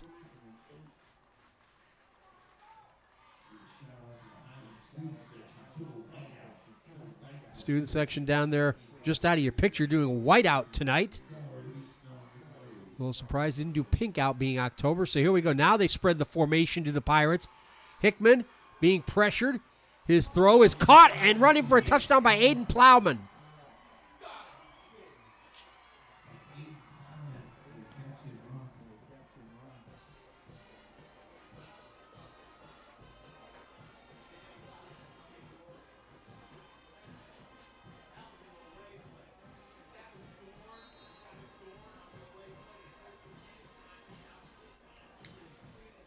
Nate Hickman's third touchdown pass of the season. And Aiden Plowman, his first touchdown catch of the season, is once again the Buccos go for the 2-point convert here. They snap it to Aiden Plowman in motion. He's close, but he didn't make it. So all square at 14-14 with 6.5 minutes to go in the second quarter. The Pirates are now 1 for 2 on the 2-point convert attempts.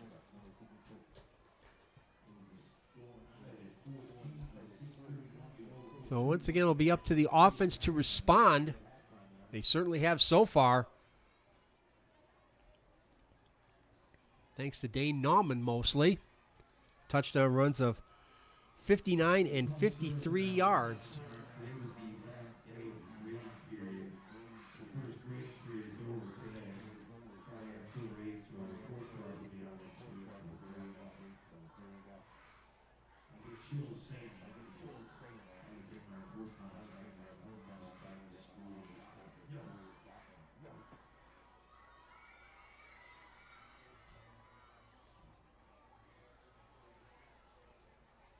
Mason Duncan is back to return the kickoff. As the Highland Scots have the hands team out there thinking Todd Breininger might try something again here on this kickoff. Well, he does. Had a great bounce, but Duncan will just fall on it back at the 25-yard line.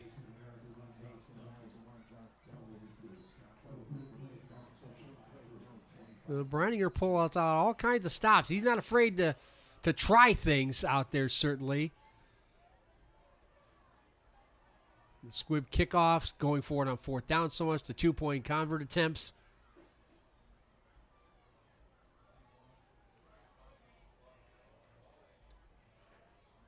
So 6:28 to go in the first half.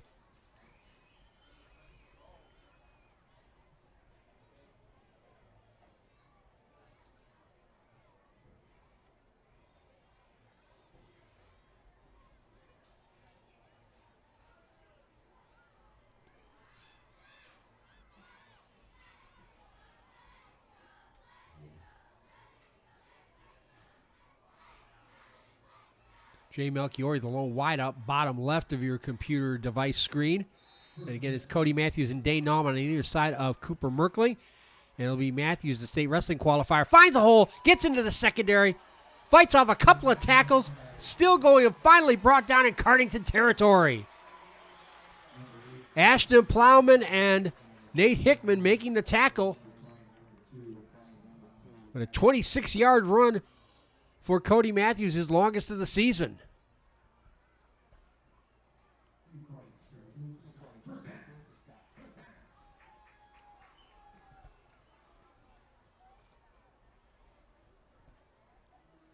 Duncan, the lone wide out, up at the top of your screen. Here comes the Dane train. He gets up to that second level, gains about 7. And again, Hickman in on the tackle. Again, he's 6'3", 215, so he's definitely got the size to play linebacker as well as quarterback. Nauman gets 6 on that play, so 2nd and 4. Zach Schmidt bringing in the play. 5:50 to go in the first half. And Schmidt will be the lone wideout this time.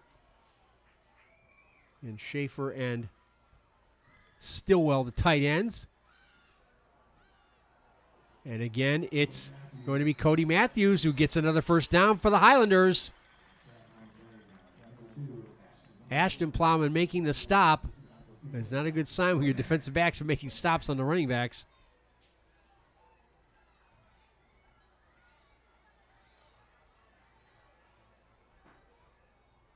Late substitution being made as Josh Baker Jr. comes in at linebacker. Merkling under center with 5:10 to go. Matthews again has some running room. Gets across the 30. Whipped down there by Caden Gwillem. Well, Matthews having a big day. Matthews has contributed quite a bit. He's had 294 yards and a 4.3 average coming in, along with 5 touchdowns. He ran 8 times for 38 yards and a touchdown last week against the Freddies. Back to the shotgun set. Matthews again. He's got the hot hand, and he may have the first down again for the Fighting Scots.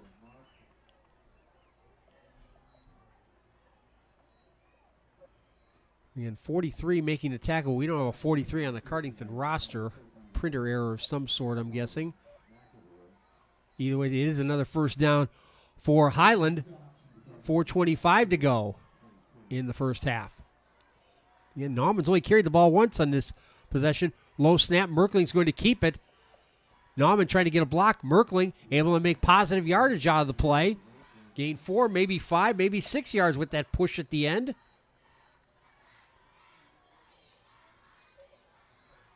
Ashton Plowman there on the tackle, along with Colin McAvoy. They give him 6 yards.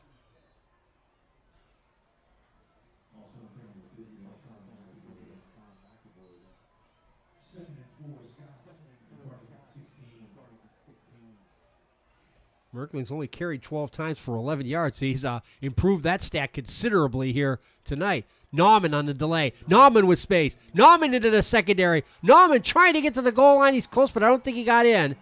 No, he didn't. He's down to about the 1, maybe inside the 1. Either way, 15 yards and first and goal for the Highlanders.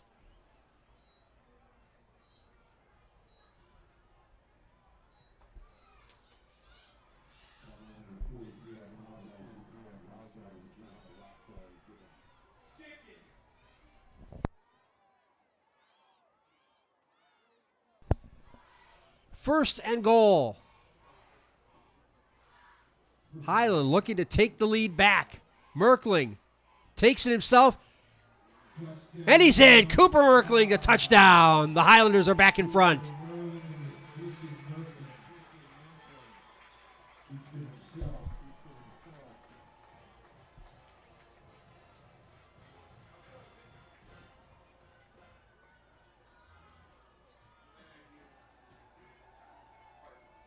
That's Merkling's first rushing touchdown of the season.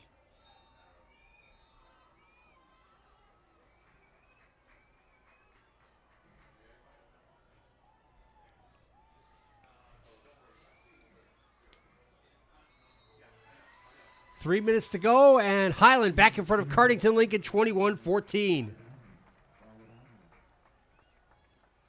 And back and forth we go. Buckle up, folks. This is shaping up to be a good one tonight.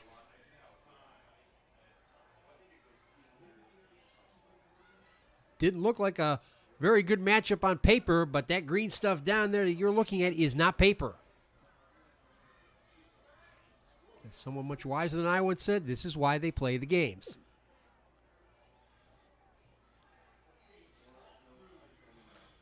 So the Pirates will once again have to respond to falling behind.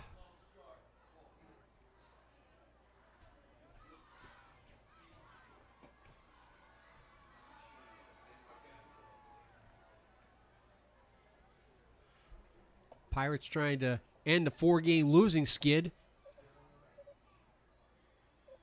Conversely, Highland have won their last 4.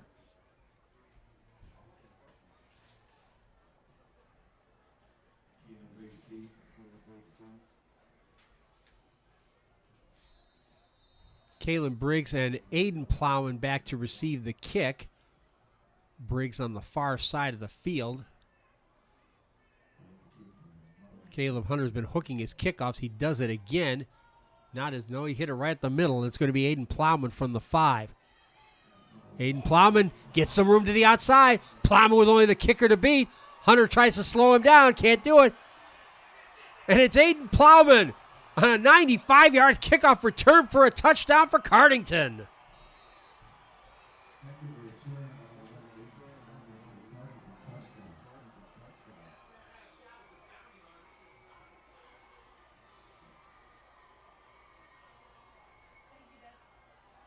What a response from the Buccos.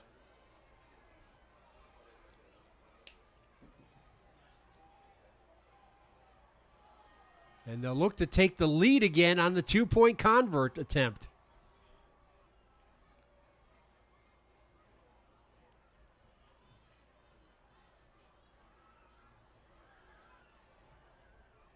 And Nate Hickman with Joe Denny behind him in the pistol setup. Caden Beach and Ashton Plowman, the wingbacks left and right. The jump pass, haven't seen that for quite some time. Looking for Ashton Plowman, but it's incomplete. So the Fighting Scots maintain the lead, but it's the thinnest one possible, 21-20. The Pirates are now 1 for 3 on the two-point convert attempts.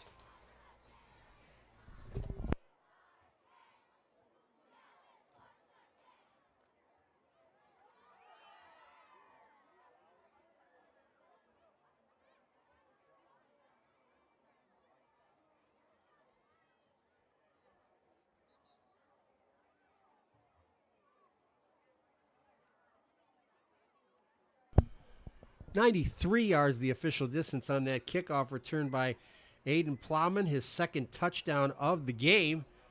He caught the 8-yard touchdown pass that tied it up at the beginning of the second quarter.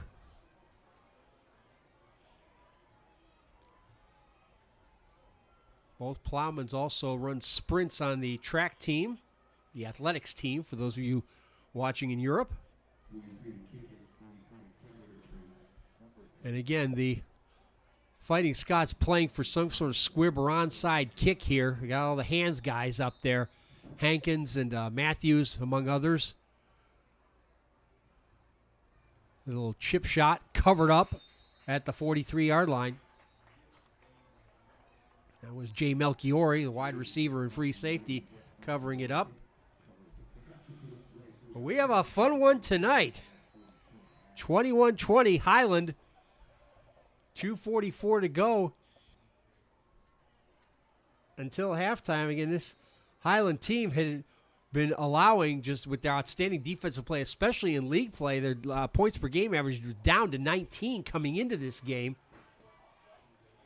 Cardington struggling offensively, only had averaging 12.7 coming into this. So Cardington certainly playing above their level tonight. So in this first half, here comes Cody Matthews again. Cody Matthews with a big run. Cody Matthews finding space. He's got one man to beat and driven out of bounds by Joe Denny down at the 11-yard line.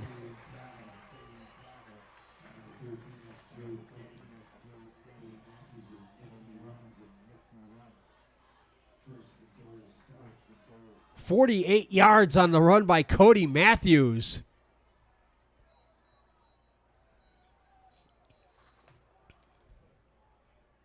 Highland now have 37 plays that have gone for 20-plus yards this season. And I think Dane Nauman has 20 of them. Now, Cody Matthews making a big contribution to the offense tonight, and that is definitely welcome news for Ty Stover. Merkling gives it to Nauman. Nauman finds the edge, finds the corner. He's it. Nope, he's not in. Down out of bounds at the 1-yard line, it looks like. But Kalen Briggs, the freshman, put him out at the 1-yard line, but 9 yards, which is below Nauman's average coming into it. The night's game at 10.7. Nauman now over 1,600 yards for the season. And Cardington called their final timeout of the first half with 1:56 to go. And the Scots ran for 430 yards last week against Fredericktown, averaging over 14 yards a carry. And they've certainly picked up where they left off tonight. It's not just Dane Nauman. Cody Matthews having an outstanding game. Unfortunately, we've had a little snafu with our stats computer, trying to find out what's going on at halftime with that. But Matthews certainly getting close to 100 yards with a couple of big runs that he's had tonight.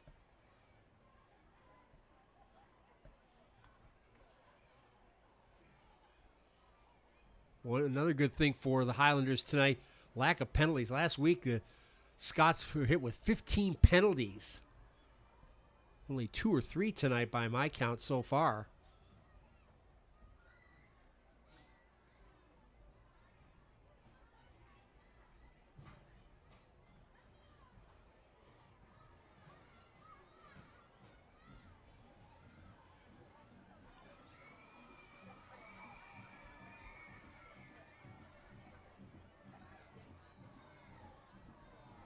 So 2nd and goal from the 1.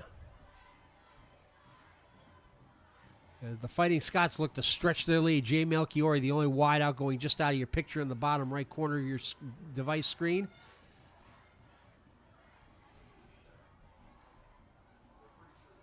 The line judge comes in to discuss something with the offensive line.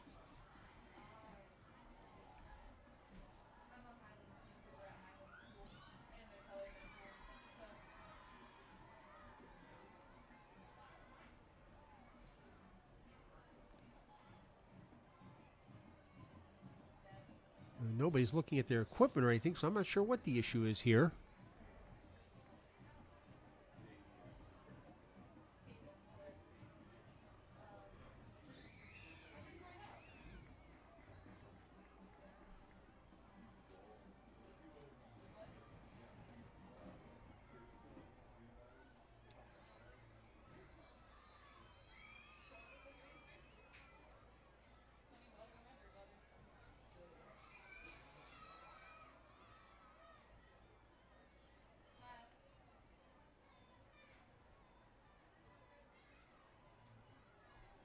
So here we go. 2nd and goal.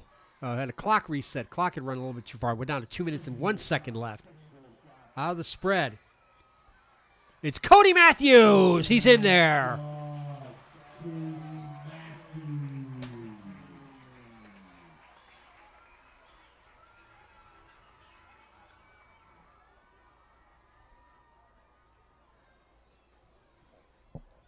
Well, for Cody Matthews, his 6th touchdown of the season.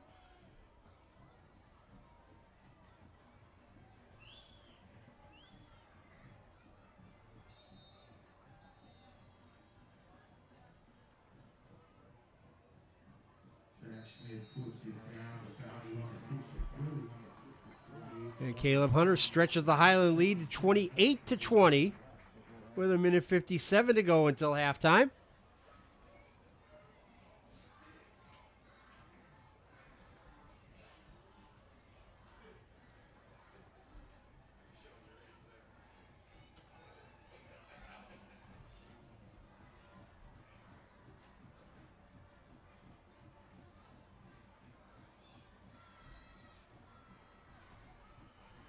Third straight game in which Cody Matthews has scored a rushing touchdown.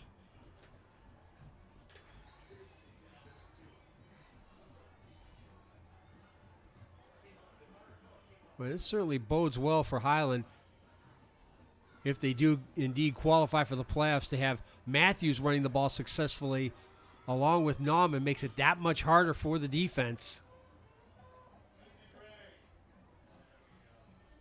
It'll be Kalen Briggs and Ashton Plowman back to receive this kickoff. Again, Aiden Plowman took the last one back 93 yards for a touchdown.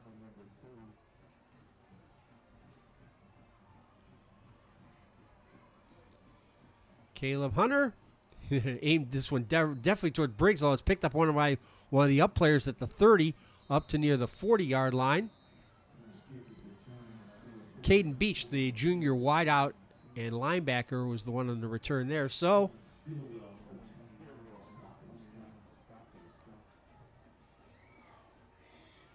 the Pirates facing their largest deficit of the night. They led by 8 when they scored first. Now they're down by 8 in this back and forth affair. Along with Travis Reese and Skylar Kokinda, our technical crew, I'm Keith Kokinda. Glad you could join us for a fun football game tonight. Both teams on 4-game streaks. Highland winning, Cardington losing. Hickman, throw, complete. Austin Henthorn, senior wideout, making the catch.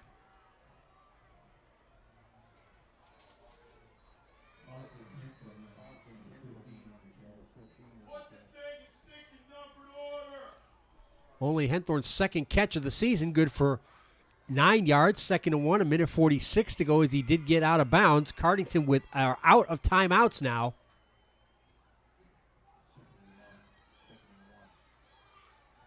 Hickman throwing out here on the near side, completes it to Kalen Briggs, who's brought down inbounds in Highland territory. John Jensen, the senior linebacker, making the stop. He has an interception tonight,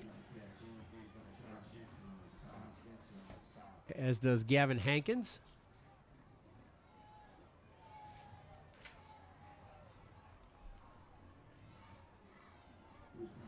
Down to a minute 25. Huffman going to air it out long. He's got a man down there, but he overthrew it. Cody Matthews on the coverage on Kalen Briggs, the freshman. I mentioned Briggs caught his first pass of the season last week against Danville, caught 4 for 107. The incompletion stops the clock at a minute 17.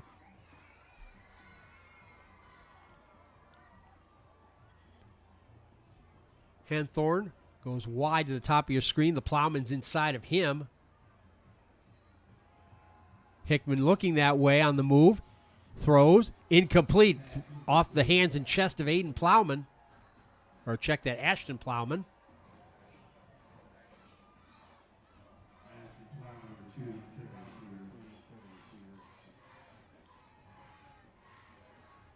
Third and 10 for the Buccos. The Highlanders defense looking to hold here before halftime and get the Scots to the locker room with the lead.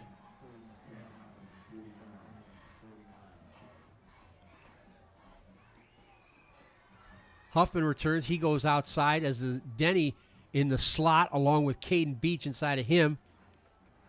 Briggs, the lone wide out the bottom of your screen right on the 50. Hickman throwing long over the head of Eli Huffman.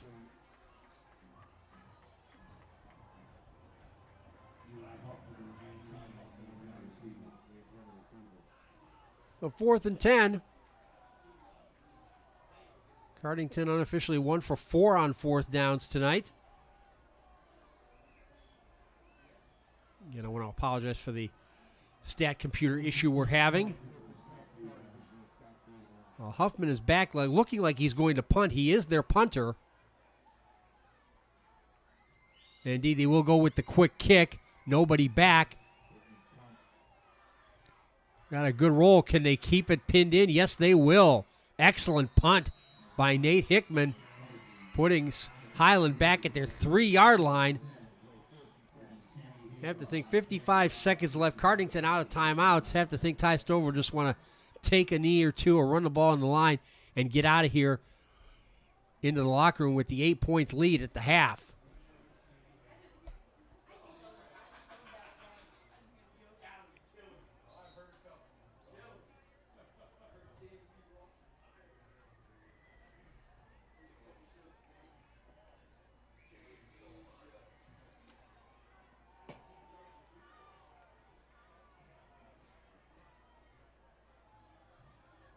Looks like Merkling will line up under center with Grandstaff in front of Nauman in the I formation. Nothing tricky here, just give it to Nauman. Grab behind the line by Aiden Plowman, a rare loss of yardage for Dane Nauman. But the Highlanders will have to snap it one more time. Well, they'll give him no gain officially, as he did manage to squeeze back to the line of scrimmage. But you can see the play clock there is at 25, the game clock at 30, so one more snap will be required before we can go to the halftime break.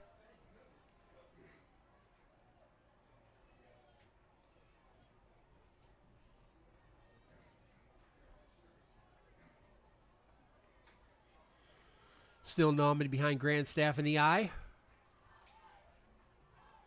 Nauman one more time. Nauman finds some room to the outside, runs over Austin Henthorn, and gets out of bounds with 1 second left. Oh, and a little scrap breaks out there. Grandstaff and Hickman getting into a little tete-a-tete there. But the cooler heads prevailing as Ty Stover and one of his assistants jumped in very quickly to break that up and make sure his team goes to the locker room.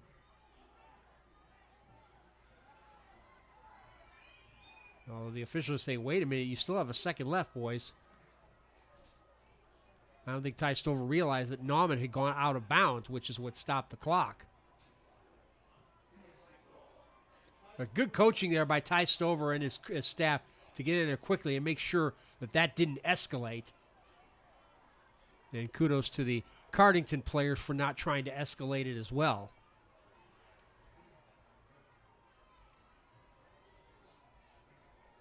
So Highland will have to snap it one more time before we go to the half. And they will indeed just go into the victory formation and take a knee.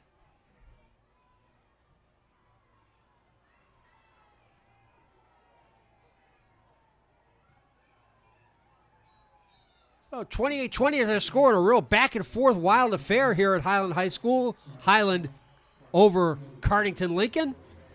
Halftime break. Enjoy the bands. We'll be back with the second half here on Above the Light Productions on our YouTube channel.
Good evening, ladies and gentlemen. It's time to get down to the sounds of Seatown with the Cardington Lincoln High School Marching Band. In 1964 in Gary, Indiana, Joe Jackson formed his sons Jackie, Tito, Jermaine, Marlon, and Michael into a singing group known as the Jackson Five. A couple years ago, we paid tribute to Michael with a show of his own, but tonight we salute the group that made him famous. Tonight's show features all three Jackson 5 songs to be inducted in the Grammy Hall of Fame. We begin with ABC.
In our next selection, we feature senior trumpet player Shaylin Morris Montgomery in I'll Be There.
We close tonight's show with the very first Jackson 5 song to hit #1 on the Billboard charts. Here is I Want You Back.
Thank you very much, and go Pirates! Arr!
It's time for the pride of Highland, the Highland Marching Scouts!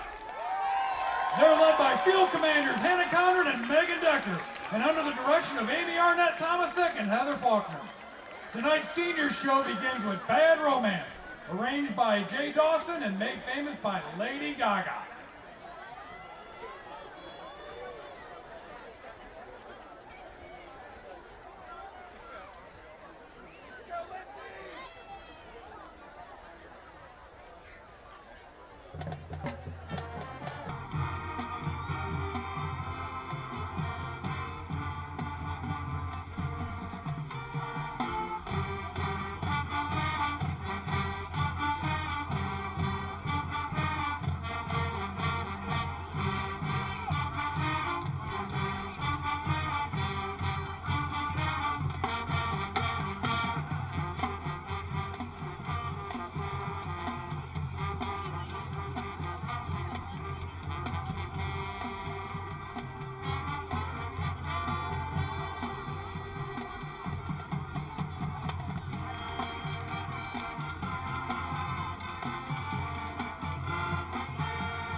Marching Scouts and say, I'm still standing.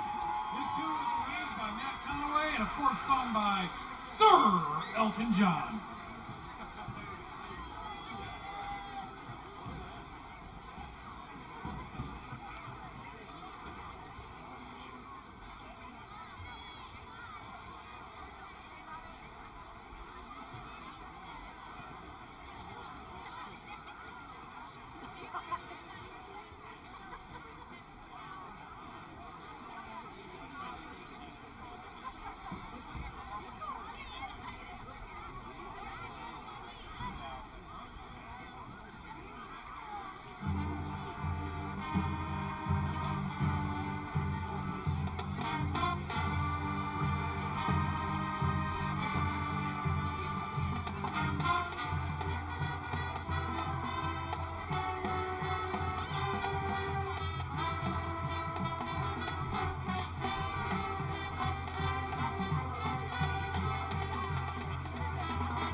Scots. Marching Scots. Here to perform.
Audrey Arnett Thomason, Jacob Davis, Leanna Kirk, Bailey Neal, Hayden Stryer, Trinity Roush, Ryan Ryder, Morgan Wissinger, and Jesse Reynolds are the Marching Scots seniors. Let's send them off with the crazy applause they've earned after years of entertaining us.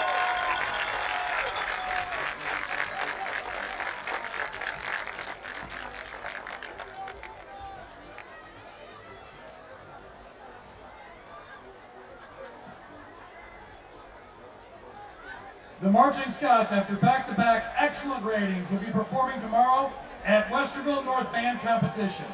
Good luck and go Scots!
Welcome back to the Fishburne Family Field at Covert Stadium on the campus of Highland High School in Sparta, Ohio. I'm Keith Kokinda here on Above the Light Productions.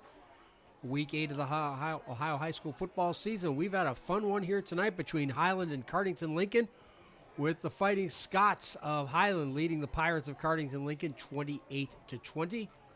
I'm Keith Kokinda. Glad you could join us. We've had a fun first half. Hope you enjoyed the bands there, especially Highland band with the James Bond theme to close it out in the 007 formation. Very, very nice indeed. Around the KMAC, a couple of routes and a couple of close games. East knocks 42-0 over Fredericktown late in the second last report. The other blowout game is Northmore over Mount Gilead 42-7, although the Indians did add a touchdown late in the second quarter. Close one up in Centerburg. The Trojans and Danville all square at 7-7 at the half. And we've got our game here at 28-20, and it's been a back and forth affair. Both teams have had leads of 8 points. Cardington struck first on their first possession, capping an 85 yards drive, as it was Nate Hickman, their quarterback, going over 15 yards and adding the 2-point conversion to make it 8-0. Next possession was with Highland, their first possession of the game, and their second play, Dane Nauman ran it 59 yards down the left side for a touchdown, and the Fighting Scots were within 1 at 8-7. Next possession, Dane Nauman again, 53 yards, and that made it 14-8 after the extra point by Caleb Hunter, and that's where the score was after 1 quarter of play. For Nauman now, he has 17 rushing touchdowns, and 10 of those have been for 50-plus yards. The Pirates responded, though. Aiden Plowman caught an 8-yard touchdown pass from Hickman. And with the failed 2-point convert, we were back on level terms at 14-14. Cooper Merkling closed out a touchdown drive with a 1-yard dive over center to make it 21-14. But the ensuing kickoff, Aiden Plowman got his second touchdown of the night with a 93 yards kickoff return. Another 2-point convert failed, so the Scots maintained their 1-point lead. And then the Highlanders stretched it. Cody Matthews, after making a couple of big runs, was able to run it in to close out the drive from 1 yard out to make it 28-20 at the half. Now, you saw the flag there thrown by one of the officials. At the end of the half, there was that little skirmish, and Highland were flagged for an unsportsmanlike conduct penalty after the whistle.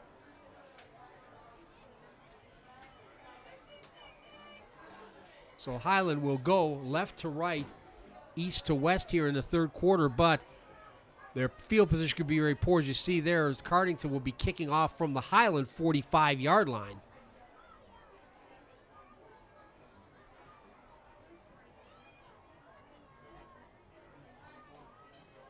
And again, the Scots looking for something tricky on the kickoff. Mason Duncan is the return man back at his 10. Cardington have been squibbing and onside kicking all after all of their touchdowns, so certainly the Scots are ready for anything as they have the hands team out there. Chip it high to the far side, grab there, and being run back from the 15-yard line. It's Jay Melchiori, and Jay Melchiori grabbed and finally shoved out of bounds at the 30-yard line. Jason Bachbrader, a sophomore, saving what could have been a touchdown run on the kickoff return by Jay Melchiori. Well, that'll improve his average. He was averaging almost 30 yards of kickoff return coming into tonight.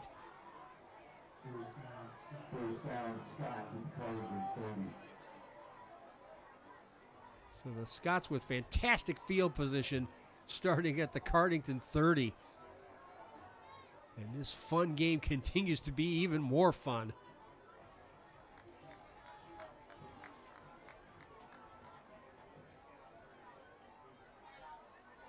And we have our stats coming up. Dane Nauman in that first half carried the ball 8 times for 157 yards and 2 touchdowns. Whistle before the snap. Looks like somebody moved early for Highland, and indeed it will be a false start penalty against the Fighting Scots.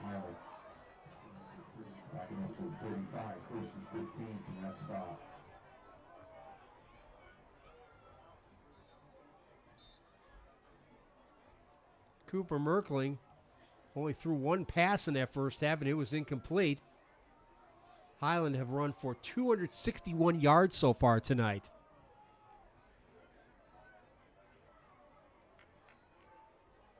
And here's Matthews once again to the 30, 5 yards gain.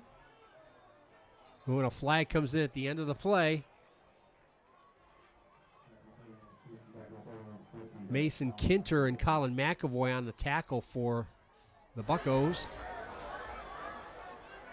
We'll see what Cheyenne Wells and his crew have to say about this penalty flag.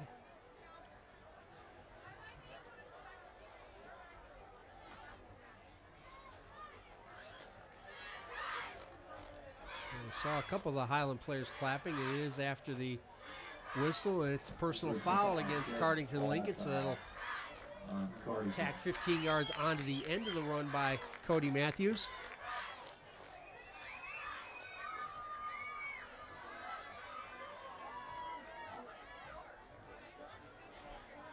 Matthews now over 100 yards rushing, 8 carries, 101 yards, and a touchdown. The ball at the 15 of Cardington, where it'll be 1st and 10 Scots.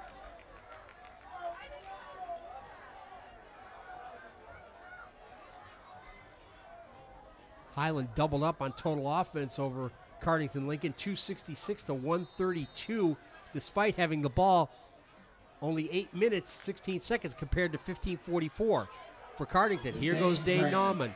Nauman nowhere to run this time. Great penetration made by Zane Everly, number 53. That really was what messed that play off from the start. Officially no gain on the play. And he got by with a little Joe Cocker help from his friends. No gain, 2nd and 10 for the Cardington 15-yard line.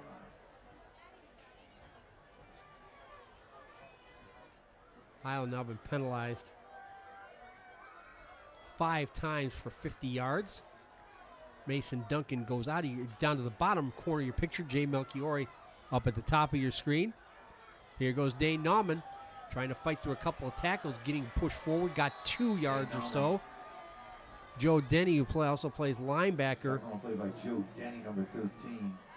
He made the tackle along with Kalen Briggs, the freshman, playing at cornerback. 9.5 minutes to go in the third quarter. 2 yards on the play, so 3rd and 8.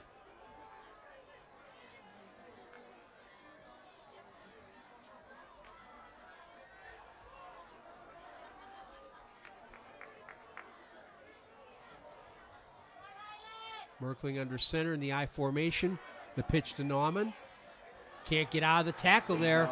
Tripped up. Nice tackle, number 1. That's Aiden Plowman, the defensive end, who also has 2 touchdowns tonight, making the tackle.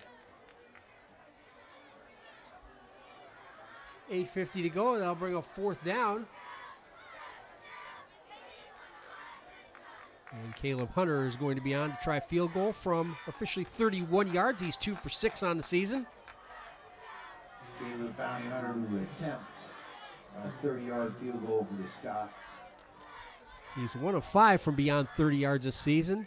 34-yarder back on September 17th. Good snap, good hold. Kick looks good, and he made it. Caleb Hunter stretches the Highlanders' lead to 31-20.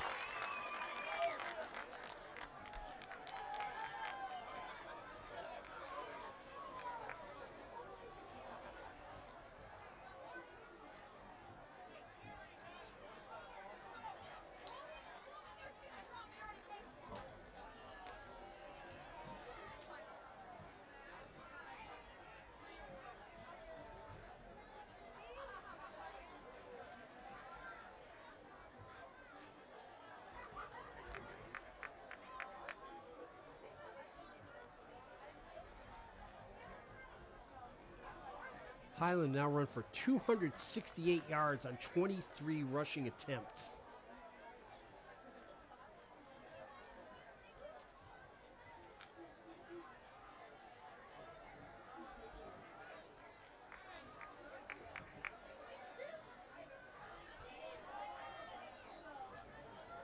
Kalen Briggs and Aiden Plowman back to receive. And Plowman already has a 93 yards kickoff return for a touchdown, so Hunter will definitely employ the draw here to keep it away from him, and he does.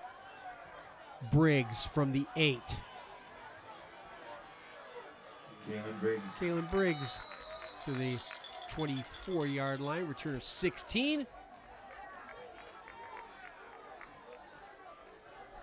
Well, the Pirates facing their largest deficit of the night. But they've responded a few times so far already this evening. They've got the offensive firepower to do it. Nate Hickman will bring them up. Hickman, 115 yards in total offense, 61 yards passing on 10 of 17, plus 10 carries for 54 yards rushing. And they'll empty the backfield to go 5 wide, 8:16 to go in the third.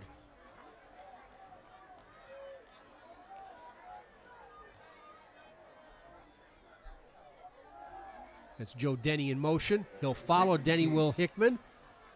Hickman pushes forward, gains 6 yards on the play. Yeah, Hickman's a good-sized kid, 6'3", 215. It's a pretty big team Cardington has for Division IV especially. Our offensive line, you got Josh Baker, 51 at 220. Logan Fridley, 57 at 275 and 6'5". Zane Everly, the center, only 5'11", but 230. And Dylan Minturn at 225 and Colin McAvoy at 220. Second and 4. Again, the empty backfield for the Buccos. Ashton Plowman on the jet sweep, the little flip inside. He's got enough for the first down across the 35-yard line. First down. Mason American runs on Duncan on that stop. Second catch, they'll call that a pass for Ashton Plowman.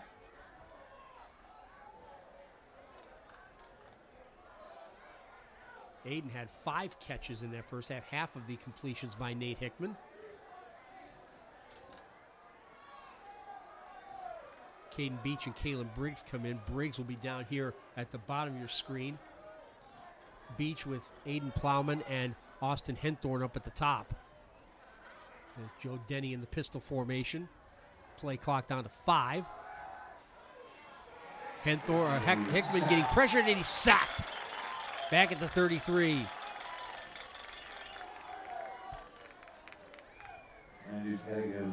Landon Pedigo gets the sack.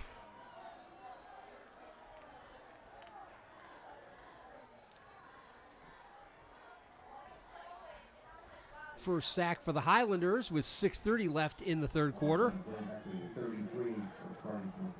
Loss of 3 on that play.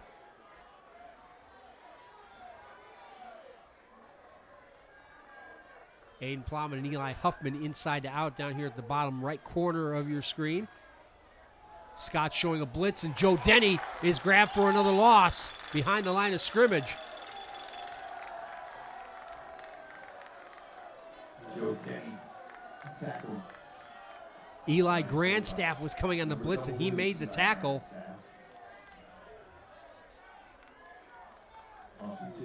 Grandstaff came into the game 3.5 tackles for loss. 3rd and 15 with 5:40 to go in the third quarter. And again, the Buccos empty the backfield. Highlanders look like they're going to show blitz, and they do, and they jump.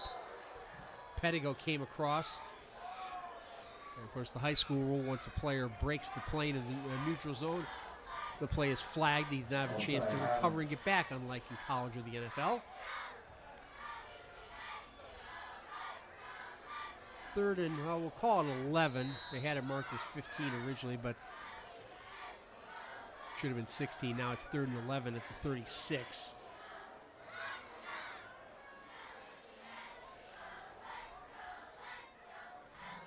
Third 11. Cardington 36. And again, the Pirates will go to the empty backfield. Grandstaff showing a blitz. Hickman will swing it out here to Denny. Denny grabbed by John Jentz at the 35 and brought down right there. John Jensen read that play well. And looks like Denny is slow to get up. I'll bring out Brett Sulin, the physiotherapist for Cardington. And Denny looks like he's okay now.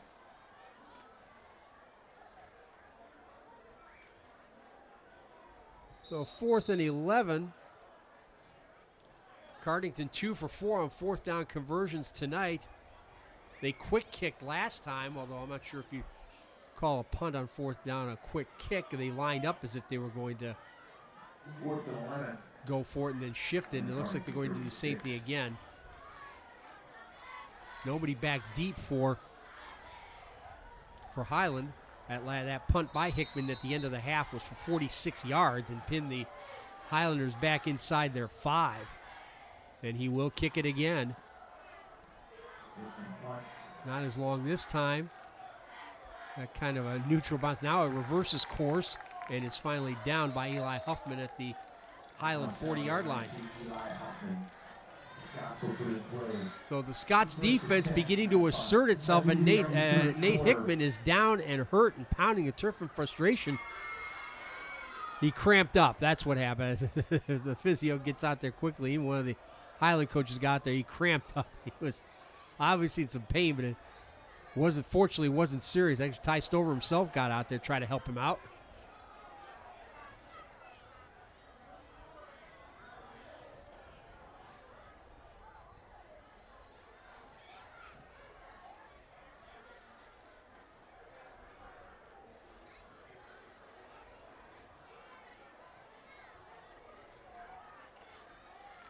It's a warm, unseasonably warm night. 66 degrees now. The humidity at 36%.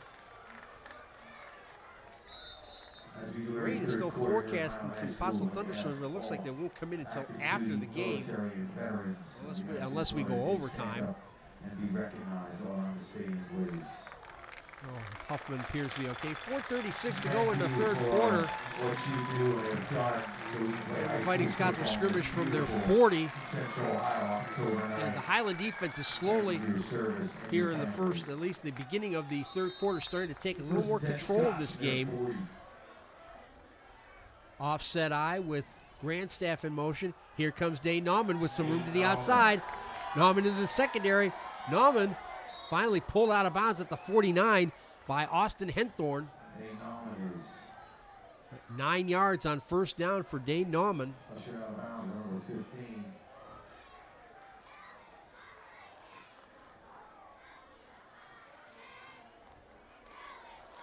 East Knox now leading 49-0. As they play Fredericktown tonight. 4:28 left, 2nd and a yard. Here's Cody Matthews again. He gets the first down, a gain of 3.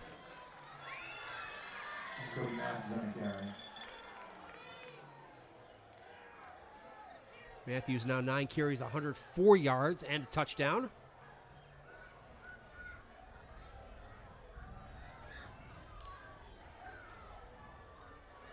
Nauman now 12 carries, 168 yards. That's a 14 yards per carry average. Gavin DeBoard out here wide with Mason Duncan the slot. Offset eye behind Merkling under center. Nauman again. Nauman able to bounce to the outside where he's got a lot of space. Nauman to the corner. Nauman to the edge. Pulled down around the 18-yard line. Again, we don't have a 43 on the Cardington roster, but that's who made the tackle. But Dane Nauman, another big run. 18-yard line according to Scott's a little play first and 10. 25 yards on that play.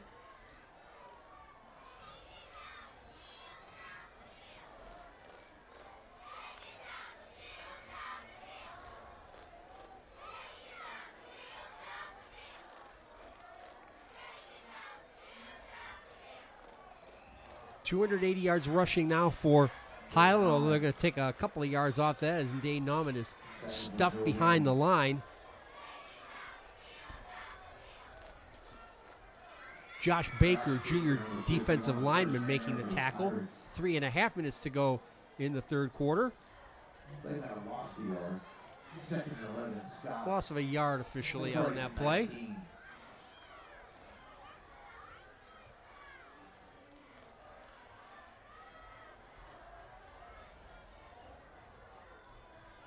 Straight up eye this time. Merkling. Only a second pass attempt of the night. And he's got it complete to Mason Duncan at the 13-yard line.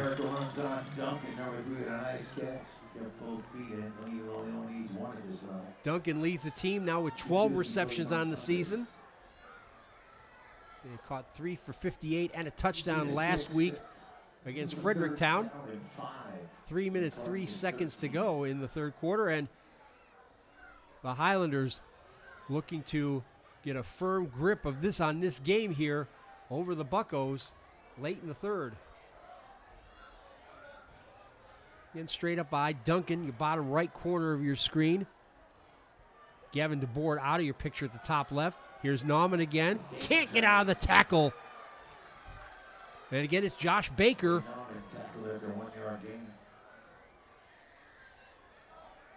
Josh Baker, number 51, a nice tackle. Josh Baker with a couple of good defensive plays for Cardington Lincoln.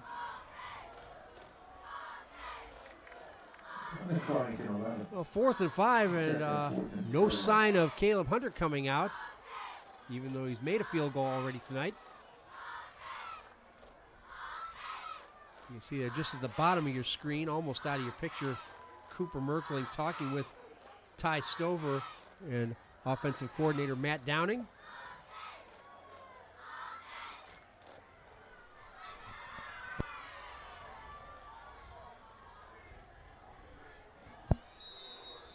Timeout, Scott. And finally, Highland will call timeout to talk things over a little bit more.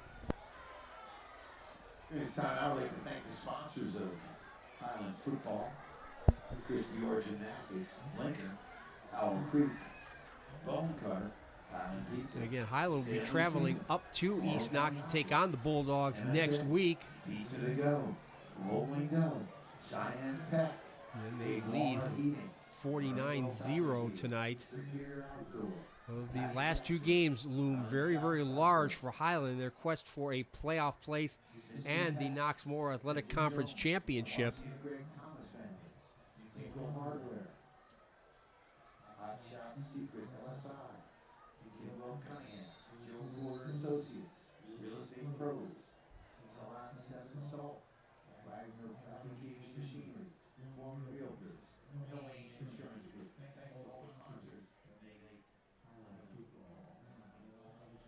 Again, East Knox had a little bit of a disadvantage because they had that game. Their game with Cardington was canceled. So 4th and 4, and the Scots will go for it. They're 4 of 7 on 4th down so far this season.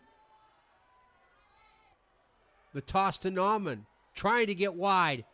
Great pursuit by the Buccos defense, and it's Eli Huffman who makes the tackle to deny Highland.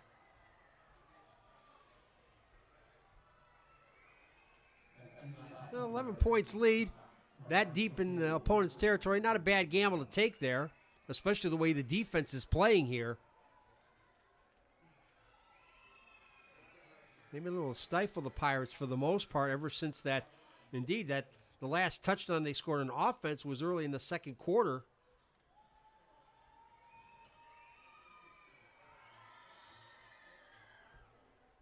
Yeah, that was back with 6:31 left. The only other touchdown was the kickoff return by Aiden Plowman.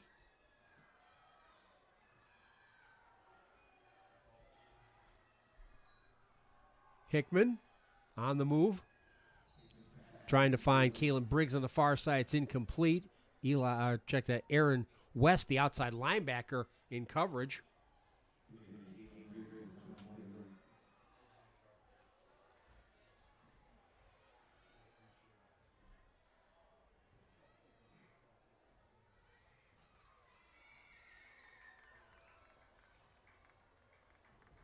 Hickman now 11 of 18 for 61 yards, 1 touchdown and 2 interceptions. Blitz, Denny is grabbed right at the line, maybe drop for a loss there.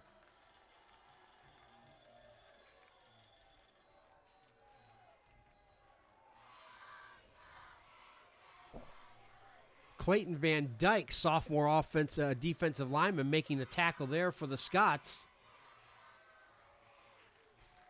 Number 3rd and 11 with a minute and a half to go in the third quarter, and the Scots defense suddenly taking control of this game.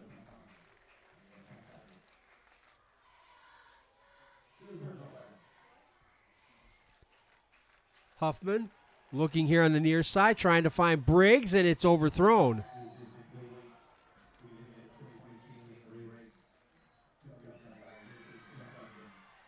So 4th down, the Buccos deep in their own end.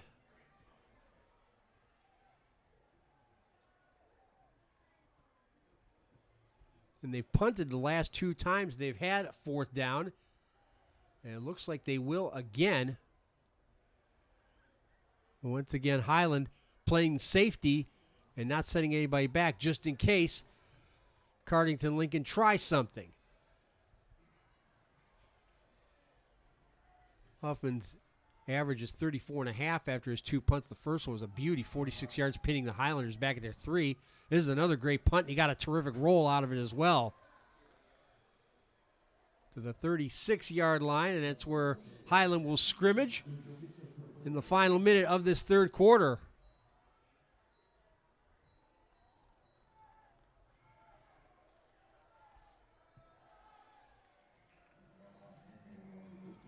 Only scoring this half, the 31-yard field goal by Caleb Hunter.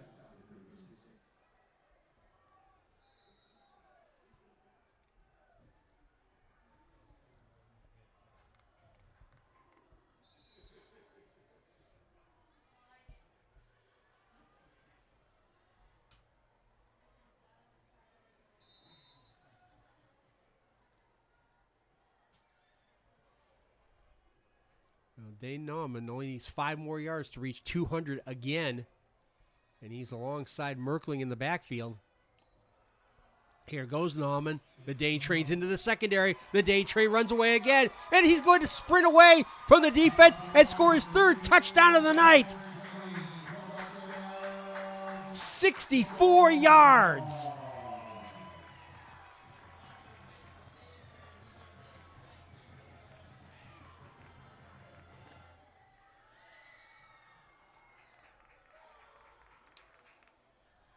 His 3rd touchdown of the night and 11th. That's right, 11 touchdowns of 50 or more yards from scrimmage. And, of course, again, against Bloom Carroll in week 1, he had the 92 yards return of a blocked field goal. Caleb Hunter adds another convert, 38-20. And suddenly the Scots are in firm control.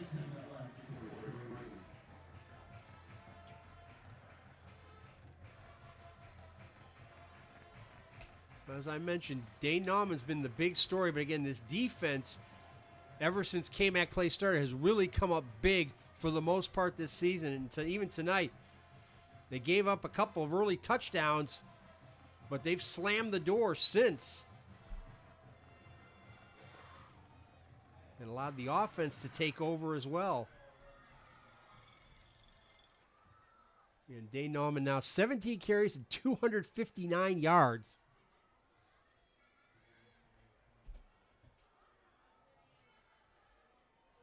But he's had out Cody Matthews, 8 carries, 101 yards, and a touchdown. And again, he came in having almost run for almost 300 yards going into the season. So he's improved not just his total yards, but his average. He averaged over 4 yards a carry coming in. And tonight he's averaging 12.6. They'll undoubtedly kick it to Kalen Briggs, and they do. Briggs from the 8. Briggs goes nowhere in a hurry. Breaks out of a couple tackles. We brought down back almost where he started with 39 seconds left in the third quarter.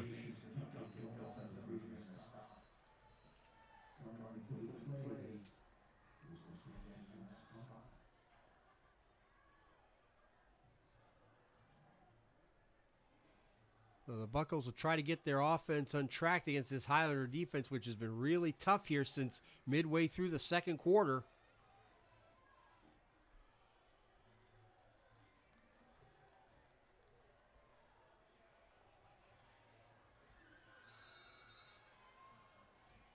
Nate Hickman now 11 of 20 for 61 yards. They'll go with Joe Denny, who has a hole. Joe Denny out near the 20-yard line.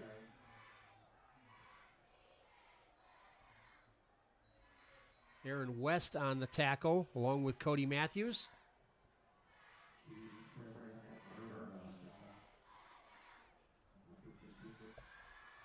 "15 seconds left. Looks like Cardington will try to snap it one more time before the quarter ends. And Joe Denny still in the backfield. Little triangle formation on the left side.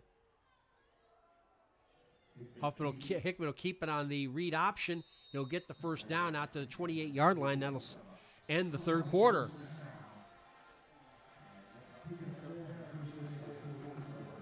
It's been all Scots here in the third quarter. Caleb Hunter a field goal, and Dane Nauman another big touchdown run to make it 38-20 Highland at the end of 3 here on Above the Light Productions and our YouTube channel.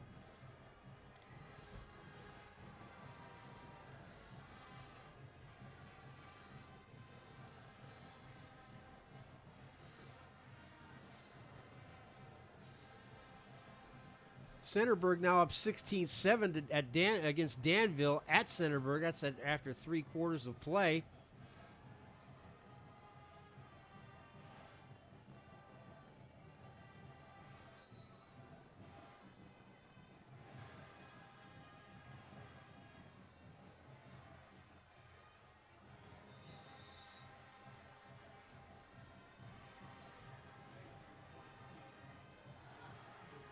Andrew Armrose has 3 touchdowns for Northmore.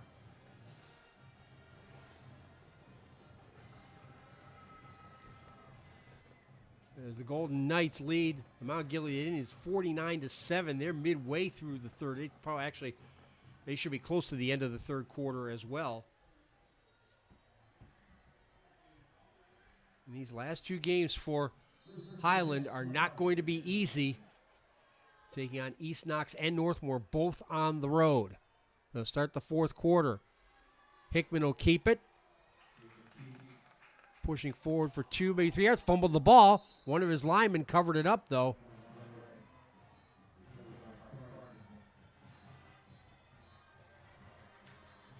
Looks like it was Josh Baker who got on that fumble.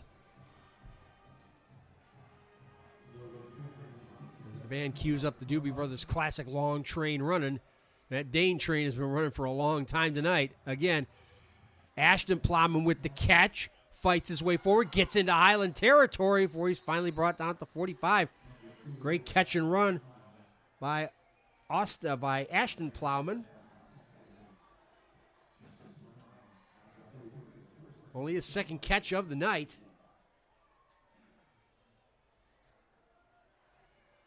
You get a sense of more urgency from this Cardington-Lincoln offense, and they need it down by 18. They'll go 4 wide. Denny behind Hickman in the pistol. Hickman. He'll take it himself. Gains about 2 yards, maybe 3.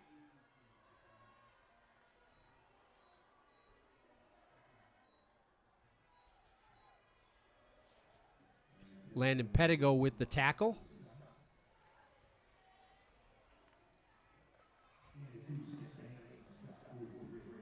Hickman 14 carries and 66 yards.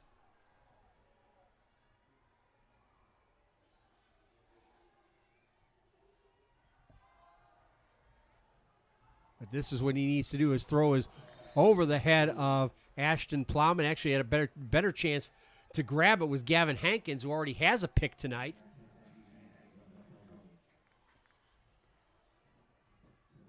Third and 8 with 10:19 to go in the game.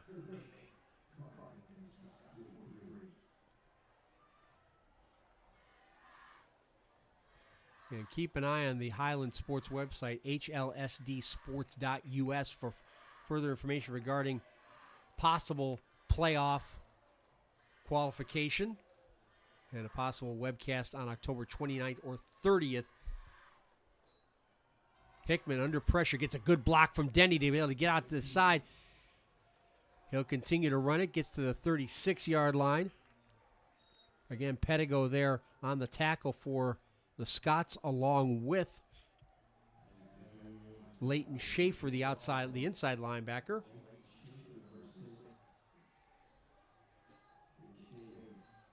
Fourth and a yard.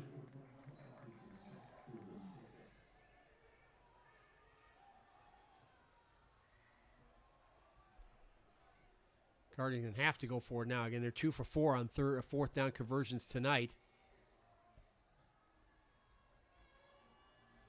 The Plowmans and Briggs in that triangle on the left side of the offense. Eli Huffman alone at the bottom of your screen. Heckman will keep it on the read option. He gets the first down on a gain of 3. Schaefer again in on the tackle for Highland. Caden Holtry was there as well. Got up a little slowly, but seems to be okay. But it's a big first down for Cardington, but unlike the Rolling Stones, time is not on their side. 9 minutes, 9 seconds to go in the game, and down by 18. They need some quick strikes. Hickman being pressured. Hickman is going to go down back at the 39-yard line. Caden Holtry was there to bring him down, but it was John Jensen, the linebacker, blitzing from the outside who made it happen.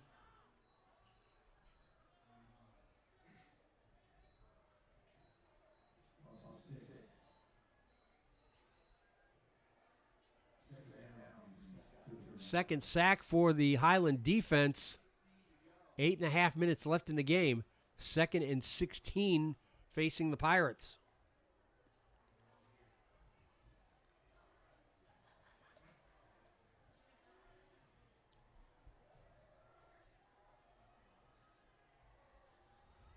And Cardington will empty the backfield here. They'll swing it out here looking for Joe Denny. Pass too hot and too high. But he had to throw it fast. John Jensen was closing quickly.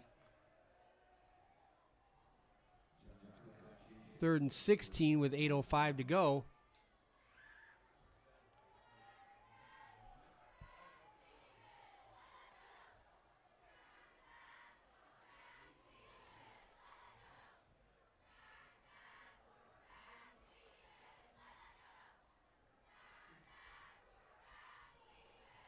Pirates put up a pretty good fight through most of the first half, but midway through, the Highland defense just started putting the squeeze on the Pirates offense like a boa constrictor.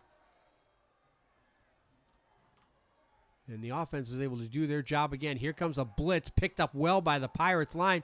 Hickman with a lot of room. Instead, he's going to air it out deep for the end zone. Briggs is down there. Touchdown, Cardington. Terrific catch by Kalen Briggs. 39 yards on the pass.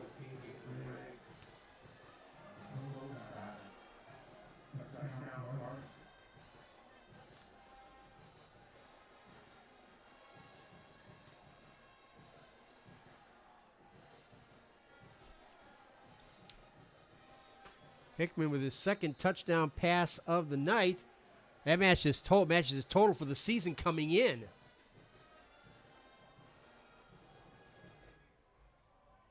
And Briggs with his first touchdown catch of the season. Once again going for 2. Hickman under the gun, and they won't get it. Another sack for the Highland defense. It's Turner Harmon this time. So we stand at 38-26 now. The Pirates will still need 2 more possessions. At least 1 made extra point to go ahead.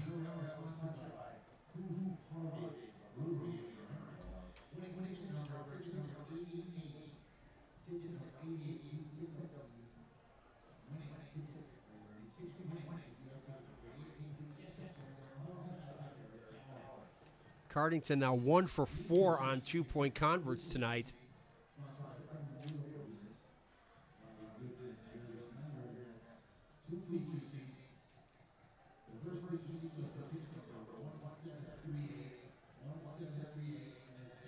And again, that time of possession is lying. Pirates have had the ball for 21-31, Highland 14-29.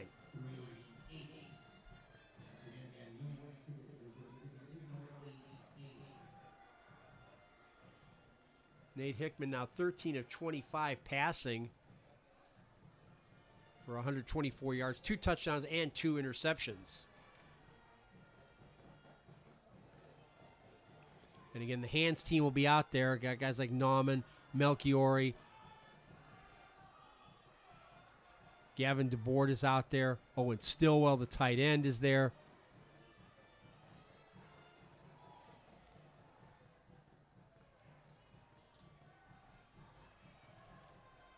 And they're up there. And there was a flag on the play after the extra point for unsportsmanlike conduct. So now Cardington will have to kick off from their 25. But again, Highland taking no chances. They're looking for any kind of trickery off this kickoff.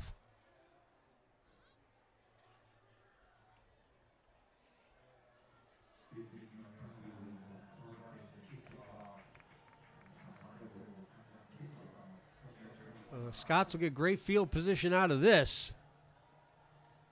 7:53 to go in the game.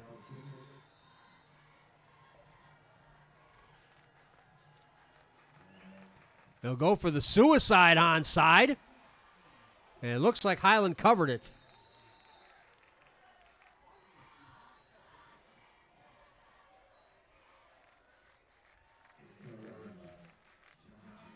John Jensen covered that up.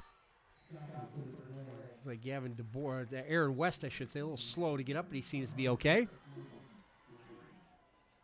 So the Scots will scrimmage from the Cardington 44-yard line. After a quick start by Cardington, the Highland defense has successfully kept the Jolly Roger from flying very much since the middle of the second quarter.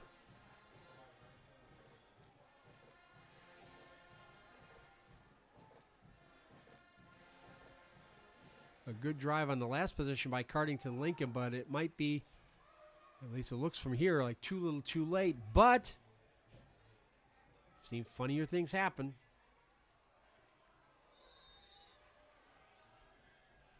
Here we go. Merkling looking to throw. Quick out to Melchiori. Melchiori gets a block. Melchiori tried to dance. Finally gets grabbed by Eli Huffman.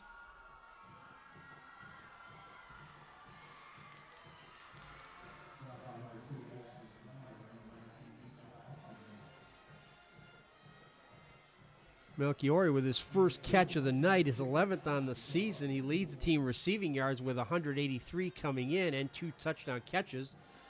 Caught 2 for 51 yards last week at Fredericktown. Gain of 4 on that play. 7:10 to go in the clock running. Highland not in any hurry here. 20 seconds left on the play clock. Not running it down though. Dane Nauman gets grabbed at the line and brought down right there. Caden Gwillem, sophomore defensive tackle, with the stop.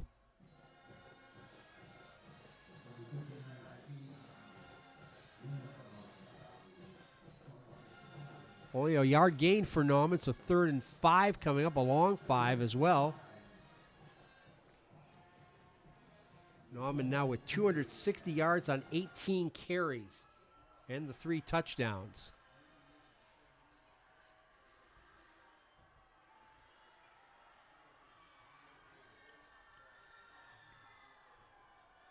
Play clock at 10. Highlanders content to run that down as much as they can. Nauman, a little misdirection. Nauman with some space. Nauman across the 35 to the 34.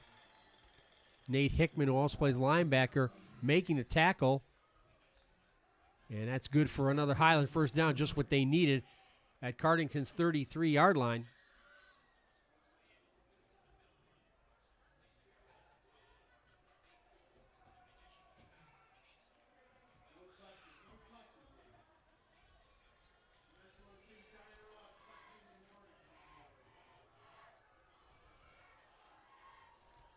Getting Grant Stafford from Nauman in the eye.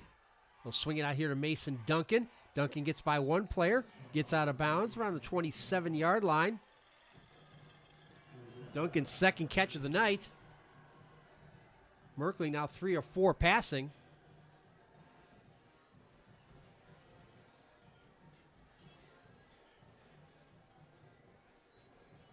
.539 left, gain of 6 on that play.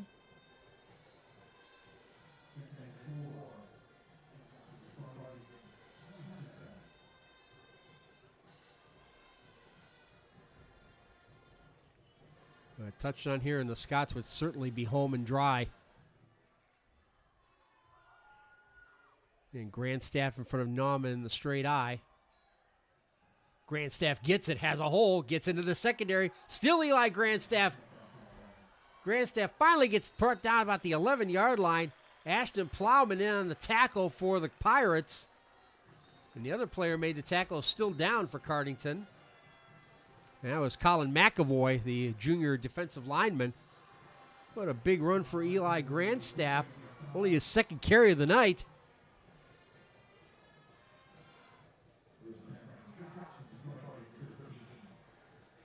Well, that's an important one, getting that first down at the 12-yard line with under 5.5 minutes to go and the clock restarted.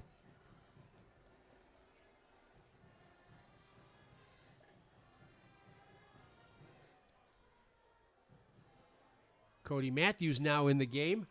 Matthews with 101 yards rushing. Again, it's Eli Grandstaff to the 9, maybe the 8-yard line. Zane Everly in on the tackle, along with Mason Kinter, 54. Got to the 8-yard line, so 5 yards for Eli Grandstaff, who's adding to this high-powered rushing attack. Split backs, Grandstaff and Matthews behind Merkling. Matthews this time. Matthews across the 5 to about the 3, very close to a first down.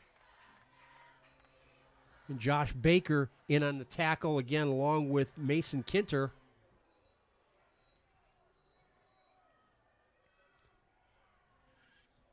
About a yard short.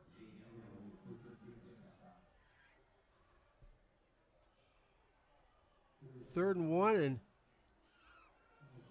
4 minutes to go in the game.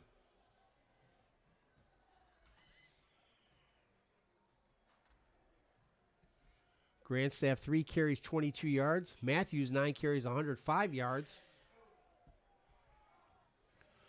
We Grandstaff in front of Matthews in the eye. Grandstaff fights his way in and scores. That should do it for Highland. Grandstaff's first touchdown of the season. Well, that adds to the terrific play he's had on special teams with 2 blocked extra points and a blocked field goal.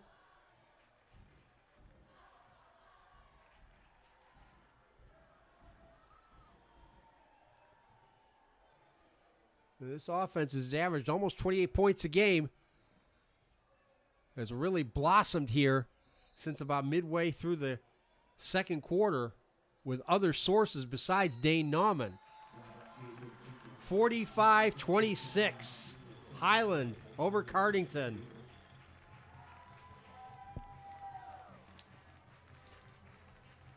that should just about put this game to bed. Again, last home game of the season. October 15th, week from tonight, the Scots will be at East Knox to take on the Bulldogs. That should be a good one. And then they'll wrap up the regular season at Northmore, a game that could decide the Knoxmore Athletic Conference title.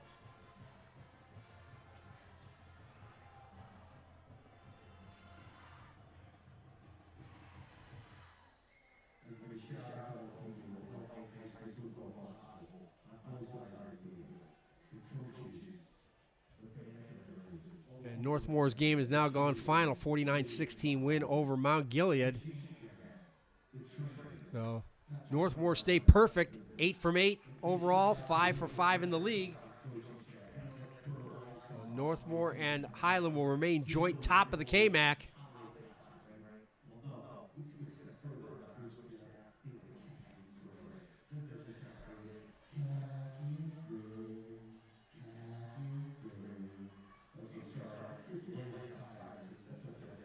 Well, Nate Hickman's had a good night for the Pirates, but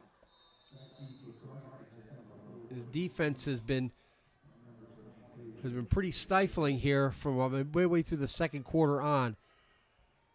Caden Beach has to field this deep in the corner. Bad place to be, but he gets it out to the 15-yard line.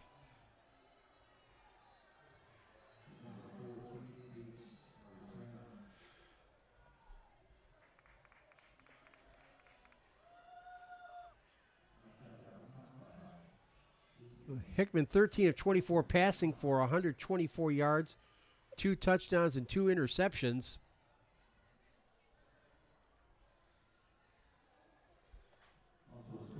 And he also run for 72 yards on 18 carries and a touchdown. Eli Huffman and Aiden Plowman will go to the top of the screen, top right corner.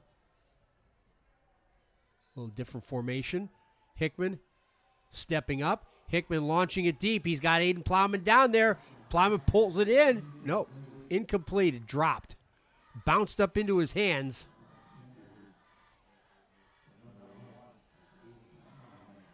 Again, he's a sprinter on the track team, but not quite enough speed there.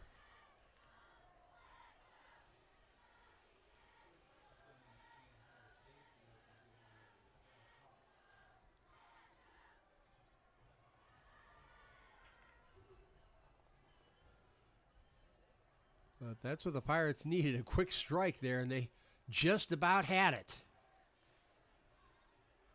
Joe Denny and Ashton Plowman out here to the near side, just out of your picture. Hickman will run it. Hickman with some room. Dane Nauman gets in there on the tackle. As did Turner Harmon. 3:10 the clock running.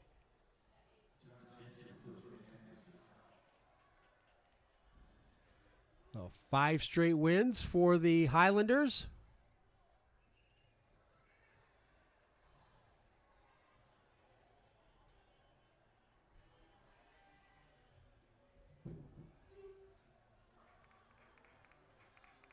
And they'll, as well as they played these last 5 weeks, they'll really need to step it up these last 2 games, taking on East Knox and Northmore as they look to win the KMAC in their final football season in the league. Hickman under pressure. Hickman pulled down awkwardly there by Turner Harmon.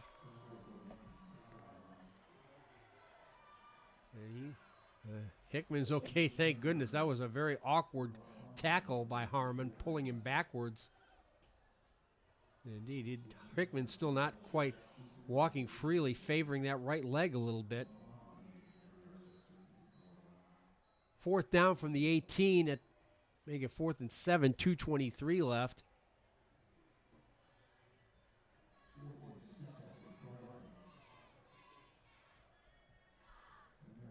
Cardington look like they're going to kick it away. This is the formation they've shown the last 3 times. Hickman is punted, brings on the high snap, but does get rid of it. No need for Highland to have anybody back. Terrific punt by Hickman will go all the way back to the Highland 31-yard line.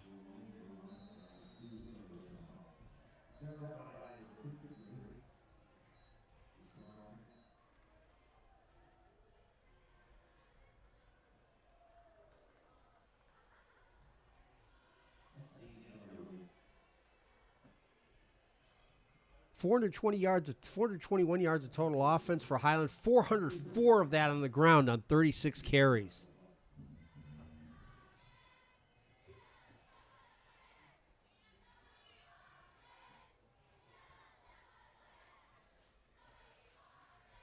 That's 11.2 yards per rushing attempt.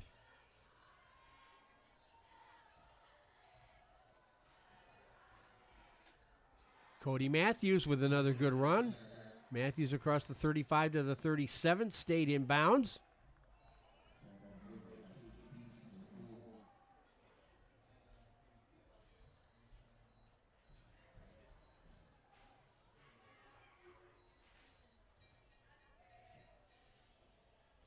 Minute 45 left in the game.